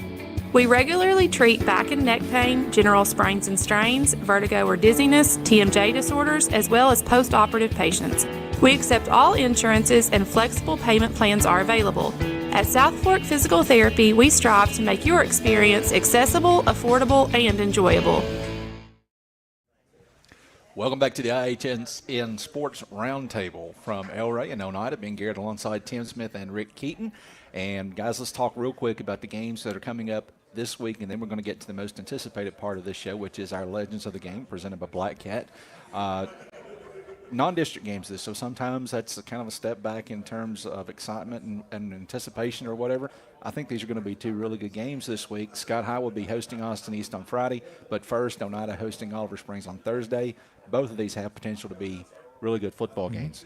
Let's start with you, Tim. Oneida, Oliver Springs. What does Oneida have to do on Thursday to keep the momentum going? Well, I mean, it's kind of unique. Oneida, this is game number 4, and they going into each of the 4 games, the opponent has not had a win. First of the season, it was Williamsburg. Second game, Oneida and Greenback were 0-1. Third game, it's 0-2. This time, Oneida has a win, but Oliver Springs does not. So the Bobcats, you can't underestimate that. I think about, sometimes we score watch. And when Greenback and Harriman and some of those things that we see happen, you equate those and you think maybe this is going to happen because that happened with these 2 teams a few weeks ago. I'm very confusing in my answer here, I understand. But I think people know what I'm saying is you cannot watch those scores and rely on that to live up to it. And Oliver Springs is the opponent Oneida has played more than any other team in their history. Oliver Springs delivered the worst loss in Oneida's history. Now, granted, it was back in the 30s, but it was 71-0. And so, I mean, Oliver Springs has a proud football tradition. And they're going to find a way at some point to bring that back. Oneida's got to make sure this is not the week that it starts. They want to continue their forward momentum. Games are not played on paper; they're played on the field, Yeah. and that how many teams stumble each year because they've been paying attention to scores and other opponents. You know, teams match up differently. Yes. And you've got to be prepared to play it on the green grass. Absolutely. Last year, this game did not get played. Oliver Springs had to cancel because of COVID and injuries. When I think Oneida Oliver Springs, I think back to that 4 overtime game, which may have been the last time these two teams played at Oneida. I believe Correct me it was, if I'm yeah. wrong. So, I mean, it's got the potential to be a really great game. Last year, Scott High and Austin East also did not play. As a matter of fact, they've not played for the last couple of years. Yeah. This time last year, we were sitting here, and all of a sudden it had become an open date for both teams.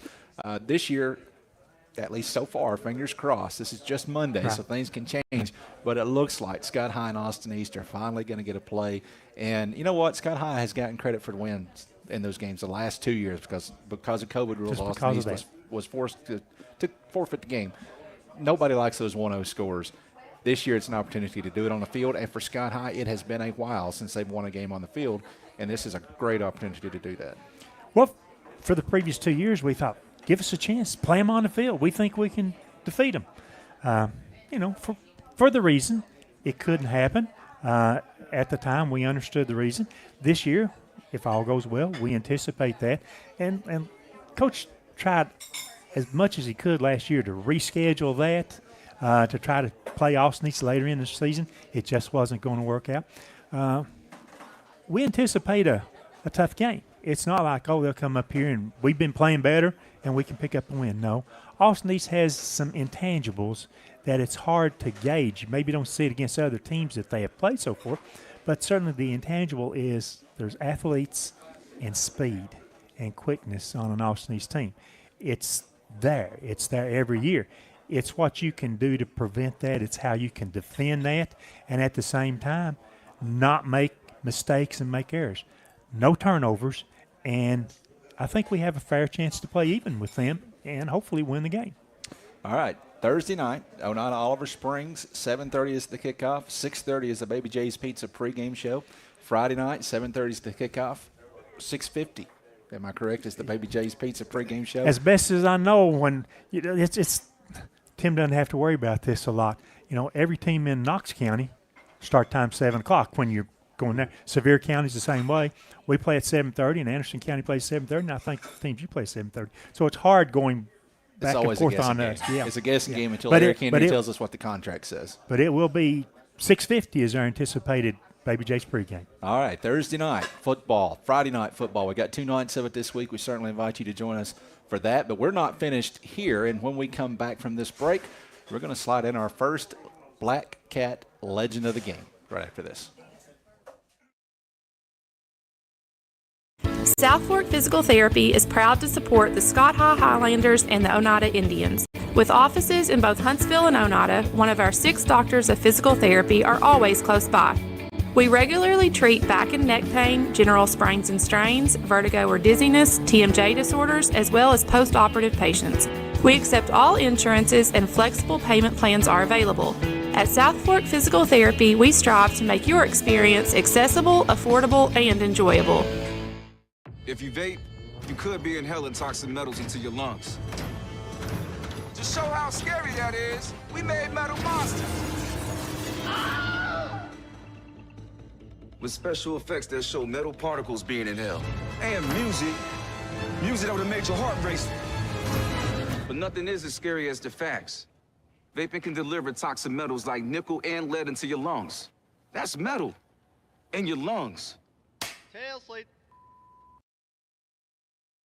Forget the bucket. Stop by expensive car care products. For a supreme clean, visit Tnt Car Wash in Oneida. Tnt Car Wash features the latest in touch-free car wash technology. TNT's touchless automatic wash bays are tough on road grime, but gentle on your car's finish. These feature-packed automatics give you complete control of the wash, including a wheel brush option. Want to wash it yourself? TNT also has traditional wash bays. And don't forget the interior. Both vacuum and shampoo stations available. For the car wash.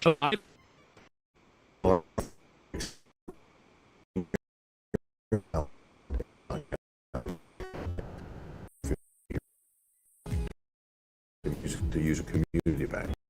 First National Bank always been our bank. They're large enough to service any need you have. But there's a sense of community here. It's nice doing business with people that you know.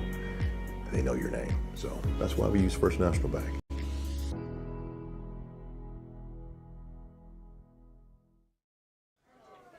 Welcome back to the I8 Sports Network Roundtable. We are live from El Rey. You've still got time to come out and join us tonight. El Rey does not close until 9 tonight. There are a few empty tables around here. It's been crowded tonight, guys.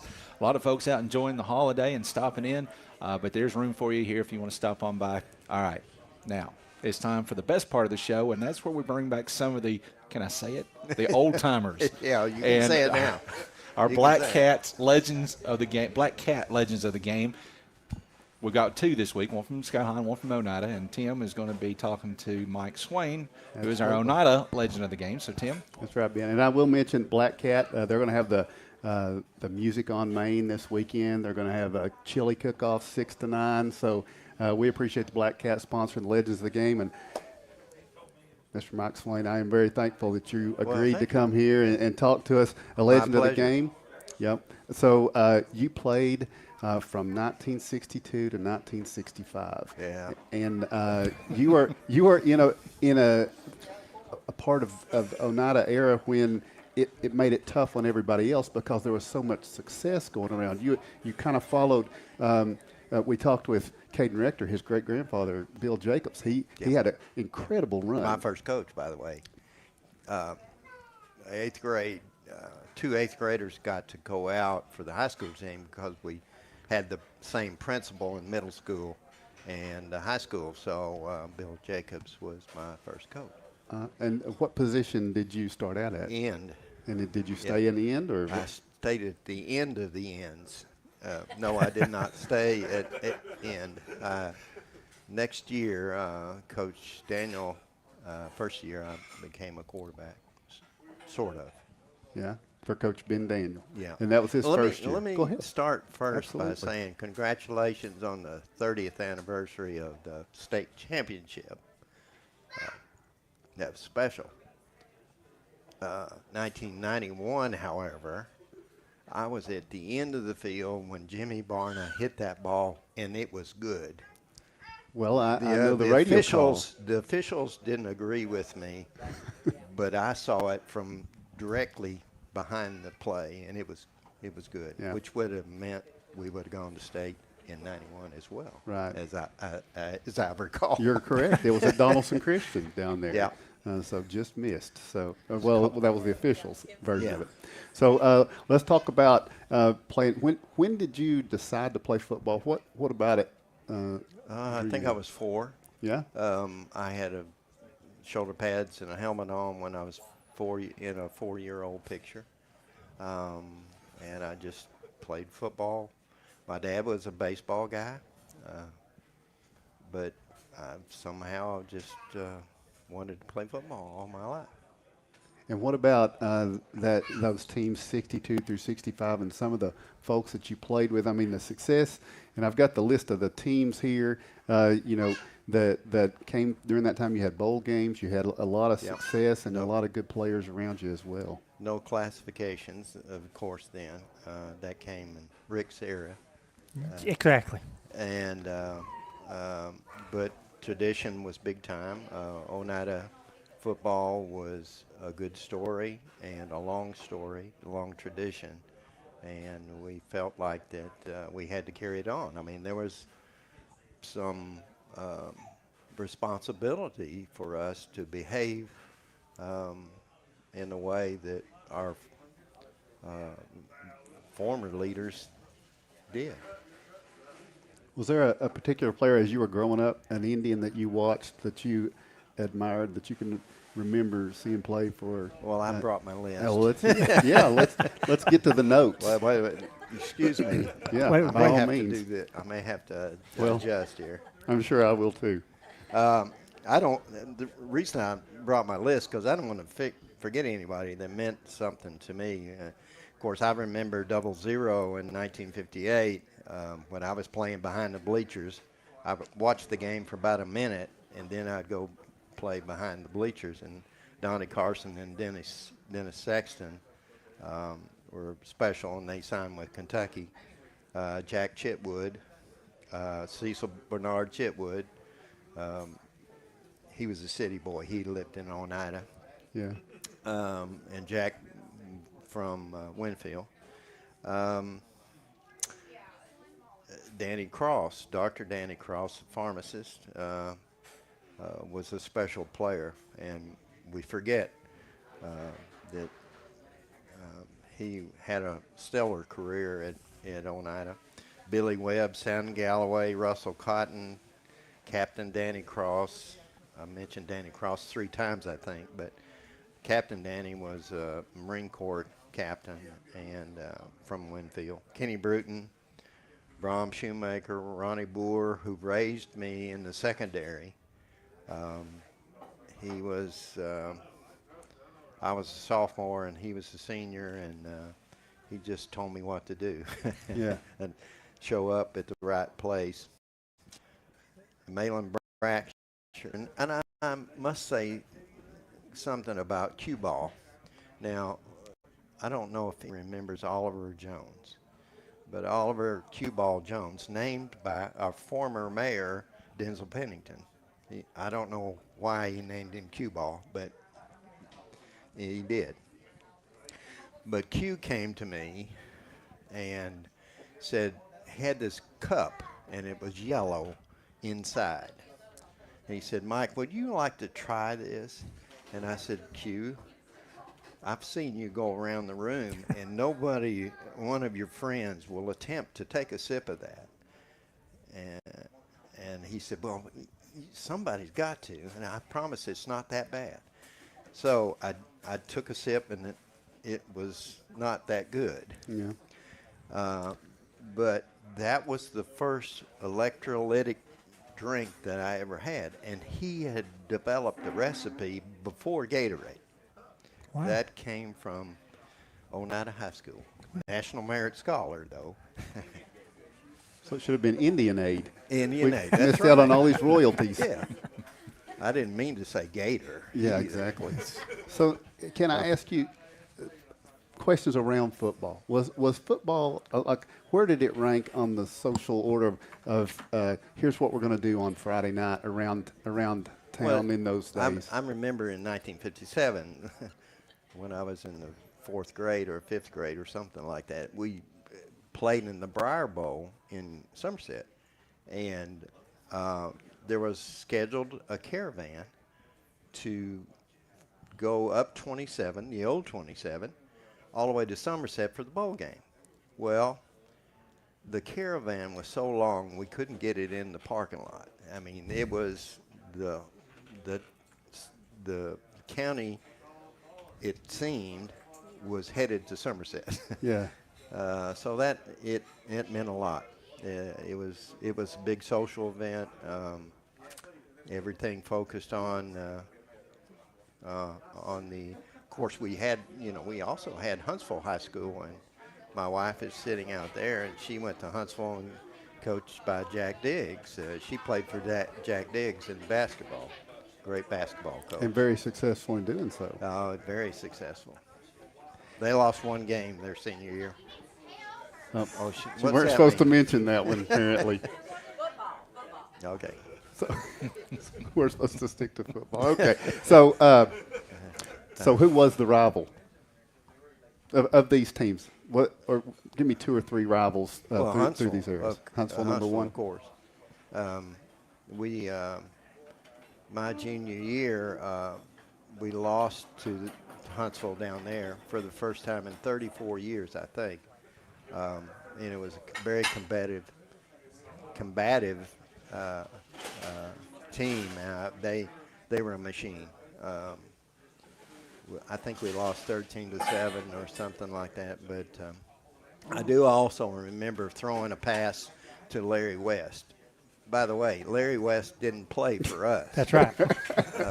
I wasn't going to let you forget that, Mike, just in case you did. So it was not the best of time that night. But you bounced back the senior year. We bounced back the senior year, and I may have heard Jack Diggs say the most embarrassing he's ever been, because we won 43-6, I think.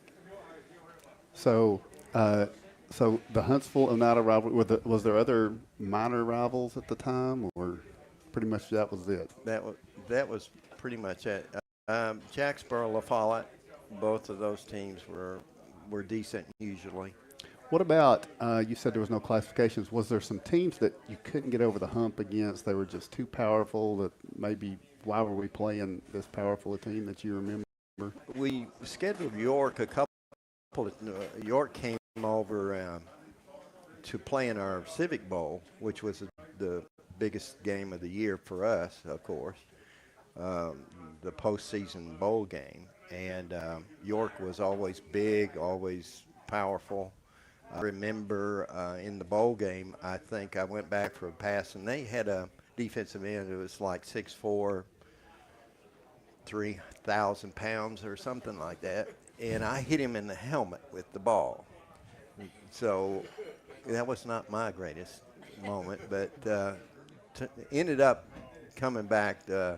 We played them the next year, and we had our comeuppance. Oh. What would be your average pass attempts a game, you think? Attempts. I'm glad you mentioned that, not completion percentage. I don't, 12 to 15. Okay. Depending on the opponent. We changed completely from Oneida offense my senior year. It would be considered, I think, a run pop option offense. It was based on the sprint out, me getting the ball under center and sprinting to the right or to the left. A lot of counter plays as well to take advantage of the sprint. Yeah. Either way, and it worked. We worked hard in the spring to put it in, and I remember one 3-hour practice in spring practice, and it was tough. Did you have a favorite receiver, a security blanket type receiver like we talked about with Caden? Yeah. Charlie King. Charlie's not around here anymore, but also Paul Roy. Not necessarily my favorite, but Paul was Paul kept us all in stitches, of course. And then Jim Morrow. Frank West, yeah, out of the backfield. And I got to tell you the story about the bowl game. We played, my senior year, we played the Seymour team, the KIL champions, I think. And they came over, and they warmed up on our field, and then came out for the game and changed into the brand new sparkling uniforms. Well, we ended up beating them 47-6. Our best game by far. Jimmy Chambers, our co-captain with me, had a wonderful defensive game, and he was a guard and offensive game as well. But Keith Bull Sexton ran 90 yards for a touchdown in that game. But it took him pretty much half the month of November. I think I threw 2 blocks on the way for his to the end zone. I got one in, and then he was still going, and he was the Energizer Bunny before there was Energizer Bull, I guess is what he was. And that was your finale, the big win. That was it. No, tell me what, after game, what was Friday night? After the game, what was Phillips Drive-In. Phillips Drive-In. Did you take anybody there? Well, we didn't have Elbridge. It's Phillips Drive-In is not where we think of it as now. Okay. It's up at the 4-lane where State Farm Insurance is at. Right, exactly. So that was the spot. And the pole used to be painted orange. And his pole is still there, but just hanging around just in case somebody had a can. Well, never mind.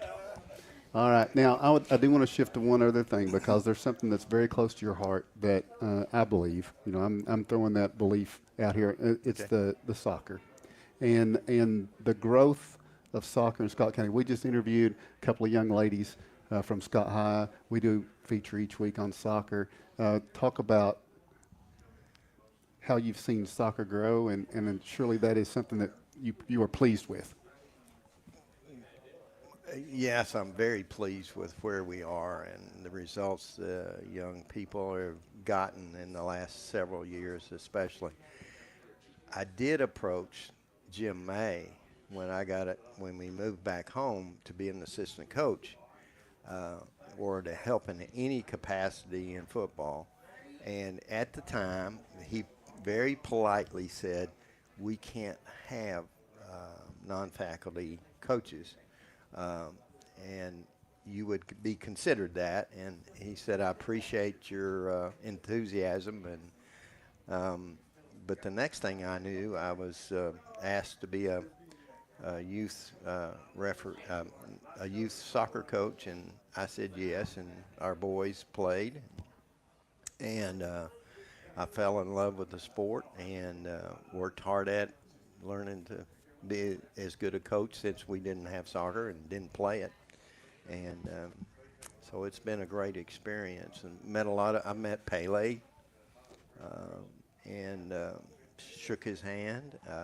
Pele's some say the greatest soccer player of all time. Got to go to all the big cities and stuff like that, doing training and following coaches around and trying to learn something. So I'm very pleased with where we are recreationally and high school. To my mind, you've been the leading advocate for it. Is why I ask about the soccer, and I think it opens up doors for so many more kids to advance and do things, and it's just a great thing. And we know too that kids that play multiple sports are better at the sport they eventually choose than kids who don't. It's important that we give the opportunity to all the kids when they're young to play as many sports as they can. It's hugely important. All right. Mike Swain, you got any more notes? Anything else you want to say? No, I've already talked about the Oneida aid. I guess that was my. I do remember. I have to say this because my wife, Kevin, will appreciate this as well. Tommy Wright was not a starter. He was a year ahead of me, I believe, 2 years ahead of me, but he rarely got in the game. He was a great supporter, great practice player, but he never got into the game. And I still, to this day, when Tommy got into the game and he ran that little hitch route, and I hit him with it, and he caught it, I still remember that to this day. It was special for both of us. All right. Mike Swain, Oneida legend tonight. Thank you. Thank you for joining us. Thank you. All right, Mike, we appreciate you stopping by and joining us, and we've got one more legend of the game to go. We do not unveil these folks ahead of time, so you've met Mike Swain. Now, who's the Scott High legend of the game going to be? I think it's someone Rick knows very well, and we're all going to know him when we come back from this break. But I don't think he likes me, though. But El Rey is Scott County's home for great Mexican flavor. Located in Oneida Plaza, we're just up the sidewalk from Walmart. From our fresh chips that are made daily to our chicken or beef fajitas that are big enough to share, El Rey uses the freshest ingredients to serve authentic Mexican dishes that will be a hit with the entire family. Stop in before the game on Friday or pop in on Saturday and watch college football on one of nearly a dozen screens while you eat. That's El Rey Azteca, open until 9 p.m. Sunday through Thursday and 10 p.m. on weekends. Hi, I'm Michael Laxton, President and CEO of United Cumberland Bank. At UCB, we know that being involved in the community is really important, and the Chamber is just one of the ways that we do that. We do outreach through the schools. Specifically, we love local sports programs, helped out with several playgrounds across our markets. Any way we can help in the community and get involved, we try to be involved in all of our communities and markets. Our customers are our neighbors too. As a community bank, we want to be part of the community. First National to me it's a core memory growing up, and it is something that's always been a part of my life. We renovated this building and opened this business. We were looking to source as much as we could locally, and what is more local than First National Bank of Oneida? First National Bank is very involved with a lot of the local community events and supporting of businesses. We've seen them involved with the fair and the sports locally and other things that I think is just indicative of the local community being supported by the local bank. South Fork Therapy is proud to support the Scott High Highlanders and the Oneida Indians. With offices in both Huntsville and Oneida, one of our 6 doctors of physical therapy are always close by. We regularly treat back and neck pain, general sprains and strains, vertigo or dizziness, TMJ disorders, as well as post-operative patients. We accept all insurances and flexible payment plans are available. At South Fork Physical Therapy, we strive to make your experience accessible, affordable, and enjoyable.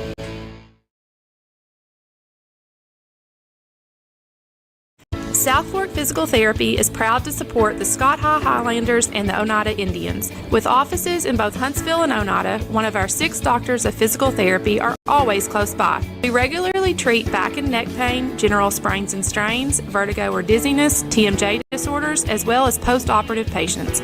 We accept all insurances and flexible payment plans are available. At South Fork Physical Therapy, we strive to make your experience accessible, affordable, and enjoyable. At Big South Fork Medical Center, our dedicated team of medical professionals are available 24/7 should you or your family need high-quality care. We have an emergency room, inpatient unit, and a range of outpatient services. Big South Fork Medical Center, your local hospital where we're small enough to care, but large enough to heal. For more information on what we have to offer, you can visit our website, www.bsfmedical.com. Welcome back into the IH Sports Network Roundtable, our final segment tonight, live from El Rey. Mike Swain is our Black Cat Oneida legend of the game, and now we're joined by Harris Lynn Keaton, our Scott High legend of the game. And, Rick, I'm going to turn this over to you, but let me just say I've sat here and listened to Mike Swain's stories from back in the day after sitting here last week and listening to Bill Hall's stories from back in the day. Hey. The pressure is on. No, it ain't going to happen. Well, it basically starts, I guess, in 1971, the first year of Highlander football. Yeah, and of course, H played both high school football and basketball. We call him H. He doesn't like that. That's why I said he's always mad at me. Growing up, we call him something else besides Harris. And only family members call him that. So when he started school, it was Harris. Yeah. And so I didn't really know what my name was when I started school, but it was a lot of fun. And, when you get later in the year, somebody says, well, why did you ask Mike about playing football? I was from Helenwood. That's just something you did. You're from Helenwood. Well, back then as it was baseball, but it moved into softball, so we played that and football. And there was a lot of kids around there to kind of look up to, and you had Donnie Cron, and a little bit later Eddie Burge, and then a good friend of ours, Vaughn Cecil, and, that's what you did. You were from Helenwood, You're from Helenwood. Went to school at Huntsville, and the names that he mentioned are Huntsville players. Yeah. I think Eddie Burge still has the state record for scoring in a single game. Yeah, that was really like does that after all 112 to 13 win over Sunbright. Yeah. Back in 1967 or 8 maybe. Cover of Sports Illustrated, right?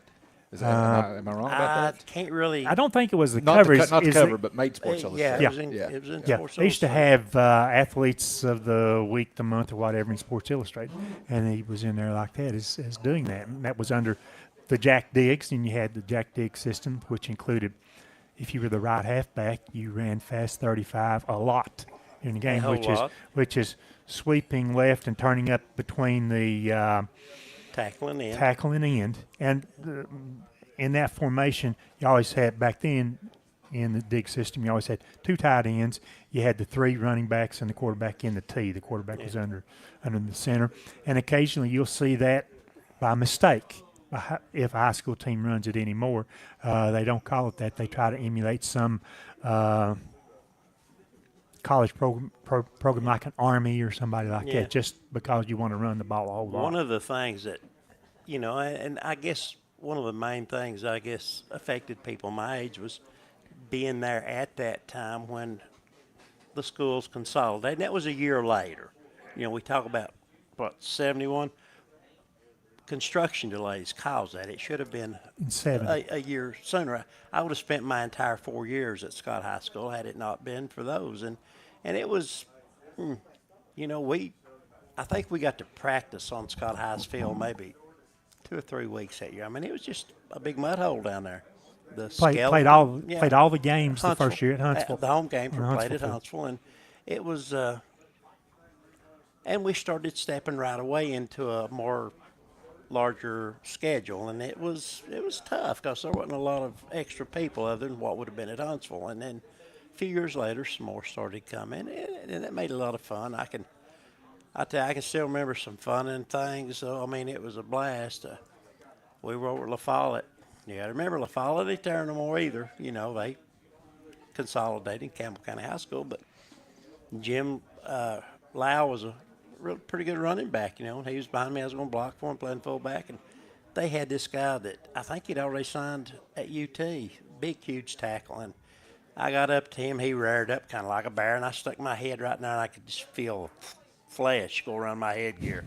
And the next thing, I'm just floating on my back through there, and I'm looking back, and I see him reach out and grab Jim, just kind of shake him and put him on the ground, you know. So that was the thing about the growing pains, and that wasn't even one of the bigger schools yet, you know, but it was really good. And I was on the team my senior year that gave Scott High its first win against the Oneida team, just in case you're wondering. And, and I think it was a down era for football in Scott County, you know, both programs. It was just a down era, and I can't say any reason for it or anything, but it was down there, and things straightened back up soon after that. But we had fun playing the game, and we had fun whether it was playing basketball out there or football, and had a lot of fun during the summers playing softball and stuff. Now, I was always partial to fishing myself, you know, but and they was talking about, you know, thing to do after a ball game, go up around the pole a bunch of times. Well, everybody went around the pole, but for us, we went to Floney's drive-in, and that's when it was a drive-in. I mean, you know, lots of nights, guys that were Rick's classmates, Rick Bond and some of those guys, I always fit in with those guys pretty good, and we would just have a blast. You know, the jukebox would be playing, and we'd be singing, and people would try not to listen, but we'd try to sing. But, and you know, I guess one thing that I think of pretty regularly now is so many of those guys from that first team, they're not here any longer. I mean, there's been several missing off of that team, and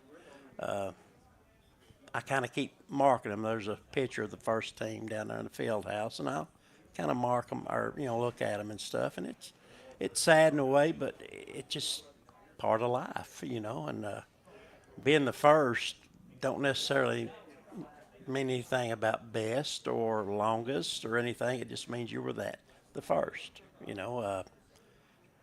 Being on the first team, I think, is a pretty good honor, but there's so many of those kids that I saw teammates' children's come through, and they may even be some grandchildren now. I'm not sure, but it's I guess if I checked around, I'd probably see that there's some grandchildren went by there. Hey, wait a minute, I know what I'm saying. I know for a fact there's one on the team this year that his dad's one of my best friends I ever had, and he's not with us any longer, but that was Gary Litton at that time, and his grandson Jeffrey's on the team. And so, wow, I feel so old after sitting down here. Yeah, when you put it that way, it does and, make a difference. And the environment in Scott County, well, you know, we mentioned about Phillips, we mentioned about Floney's, and there was probably only one other or two other eating places that you could go. One would have been Tobe's as a sit-down restaurant. Well, there was another drive-in up There's, there. North Star. And golly, that was about it. Yep.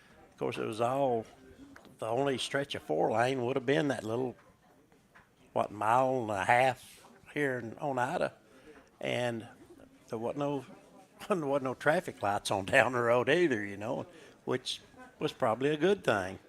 One of the problems then, and it continues to be a problem now as far as the Highlanders are concerned, is travel distance.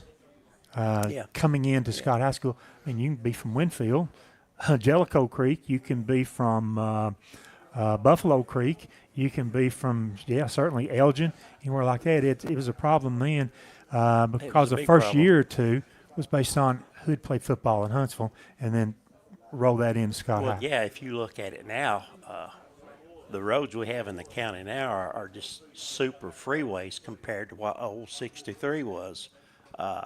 Did you ever go around the Dog's Leg curve? Oh, Tim? yeah. Well, Brady mentioned one of his teammates nicknamed Bull Creek, right? Bull Creek, so, I mean, that's going to be a tough I think Zane lives up on not just Bull Creek or Big Bull, but up on Little Bull. So I mean, he's way up there. Way up on Little Bull. So, I mean, it's the travel is something. We've talked about this sometimes about the travel, depending on when they district and change, you got to get in different. I mean, we've had some games where we've been like, what was that one? I can't think of the name of that town, but we were like 15 miles north of the Alabama line. We were south of Smithville on down through there. Yeah. And you're you going forget these things because you never want to go into the central time zone, and it's a 3-hour trip. Anyway, you make it, and you finish your game up. Almost 11:30 your time anyway. You get home really late. And in those days, games started at 8 o'clock, guys. Yeah, 8 o'clock games. Yeah. You mentioned that win over Oneida. What's another big one you remember? I think I remember. I'm pretty sure it's when I was a senior. I think we beat Gatlinburg Pittman. They came over to our place, and they were ranked in the state up pretty high. And back at that time, it was a different classification deal too. I can't remember exactly. Yeah, and there wasn't the playoff system. Right. It is the bowl game. There wasn't any of deal. that. But we did, I think, pretty good in that game. And that was a lot of the thing. And the officiating then compared to now, anytime we're complaining about officials, no, don't do that. Don't do I that. never hear any of that. I mean, but seriously. Oh, I have to do it every week. Seriously, back then, the guys in the striped shirts, I don't think they were trained or versed quite as well, and they might have been a little more short-handed. But I mean, you could be laying there and you could be had reached the ball up for official, and somebody on another team would grab it, and hey, they had the ball. I mean, they wouldn't even be close enough to see stuff like that. But it was a funny thing. But like so many, I was trying to think as I've moved through my life after I was in a little accident back in '93, just being able to show up there in the afternoons to watch practice. That's how I sort of got my start, being out there every day for, golly, it's close to 30 years now, I guess. But and I get to be around the kids, and it sort of keeps me a little younger, keeps me from thinking about how bad or not my head may be hurting that day, and I get to know the coaches and stuff, and I feel quite blessed, really more than quite blessed. So extremely blessed for being out there and being those kids. The last maybe 8-10 years seems like the older I'm getting, the closer I'm getting with the kids, and I think that's a special thing too, because they're good kids. I mean, they're really good kids, and a lot of people don't realize it. They think, well, we know this one, we go to church to that one, they're just down the road, and we think they're pretty good kids, but a lot of times we don't really understand how good some of these young men are until you're around them and you see them in those hot days, and they a new thing out there at Scott High with the coaching staff now. And I really like Chris Harris, the coach out there. He's really understaffed, but they do the running up front. That used to be the thing if you're playing sports. You go through a practice and, hey, you're dreading doing that running at the end of the game. Hey, Chris just gets it done up front, when the throwing up or being picked up after that. So with practice is easy after that. And I, like I said, I appreciate y'all having me on here. I can't really find any big amount of works that I've done to be called a legend of anything other than for several years you held the kickoff return record. I think somebody came along. Maybe Mark Blakely actually came along. Well, I think the first person that y'all told me would have been Lexi Lau. Alexis Lau, I think, might have been the one. I think, and I've studied about that. I could not remember that because I don't remember a lot of things so well. And after you and Woody started talking about that, I got to thinking, I do remember when Coach Winstead was there. So that would have made me a sophomore. Mm-hmm. And that's another person that I really missed. Rex Newport would have been on the other side, and that's Rex Newport. He should be a person that's always mentioned when we're talking about sports in Scott County. But he caught the ball, and I dropped back across the field, be a little bit deeper than him. He threw the ball to me, and then I just run. Believe it or not, when I was a sophomore, they said I was fast. I don't know. I still think 95 yards. I'd have spent one night, camp out somewhere around the 35 on the other end of the field. But, yeah, Rex, you forget how long you've been missing some of those people, but he was a great person. And I don't know. I wonder sometimes how some of those older people would compete against these guys now. I try not to compare. You can't compare 10 years ago with today, much less 40 years ago with today. It's just different. But I've enjoyed it all. Well, you said you didn't know what you had been done to be called a legend. How many years have you been Rick Keaton's sidekick? I don't know. I think he's 13 months older than me. Well, I mean, in football broadcasting. I don't know. Rick, well, you've really, done this for 34 years? Well, really, 33? Let's see. 33, Tim? Yeah. Before 33, so he's about 31. See, I was hurt in '93, but before that, I had made about half of the ball games, and the year before that, I made maybe 2 or 3. Okay, 31 years as color analyst is basically what you do. 31 years as color analyst. In that 31 years, how many football practices have you attended? Do you have any idea? Wouldn't have a clue.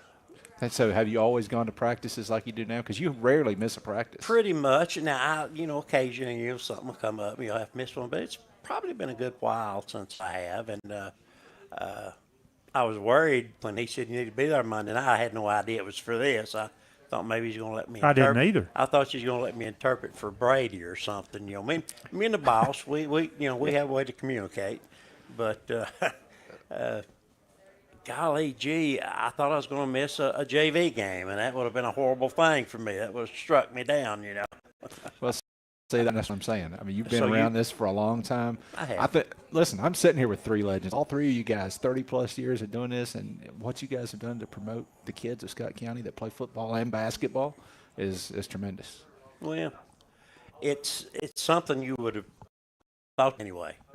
So now I just know, I'm going to get the call tomorrow, and Mark's going to ask when I'm interviewing him, and now look what you've done to me. Maybe he's not watching. Well, but he'll watch the replay in a day or two anyway. So. See, I have to have 2. He'd better be adding up those practices he's watched then. It takes Mark and John L to equal what you do. See, that you just handle it, and then I got to have 2. There was some differences, though. I mean, before I kind of broke my head and that arthritis set in there, I could look down on the field, and I could, at the same time, I could see the lineman, and I could see the ball carrier or the receiver. I can't do that now. It's just I have to watch the football, When we were plugging in those phone lines back in 1989, I don't think any of us pictured live streaming a football game, and here we are. It's pretty neat. Gary Sexton, he wanted me to do a cassette tape of the game, so I hooked up a recorder there and had that done. We gave that to him after the game, and the following Monday he said to me, "What are you guys doing? You guys are giving me more information listening to that tape than my assistant coaches are, and they're at the game." And I said, well, we were younger then, so it flowed better than it does now. Yeah, and I don't know, like I said, you've noticed yourself the change in watching a ball game. Just watching a ball game is different than it was. Yeah. All right, guys, we got to wrap this up. We're out of time. But before we let you scoot out, okay, I'm going to ask you Thursday night and Friday night. I don't need anything except a score, okay? So first, Thursday night, Oneida Oliver Springs. Give me a score. Oneida will win that game. It'll be tight. They got a good field goal kicker this year. Yeah. Oneida's The game's very up good in field Oneida, kicker. though, Yeah. and it changed a little bit. 17-10, Oneida. Friday night, Scott High, Austin Scott East. High, it's going to be 28-14, Scott High. Okay. All right. Can I come watch? Yeah, come on. I'm off Friday night. Hey, Yeah. we'll be up in the booth, sir. All right. We'll come Seat watch. saved just for you.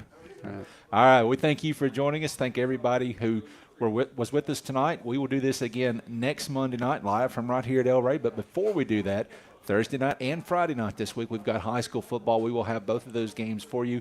Tim and his crew calling Oneida Oliver Springs on Thursday night. Rick and Harris and their crew calling Scott High and Austin East on Friday night. So until then, thank you for joining us and have a great night.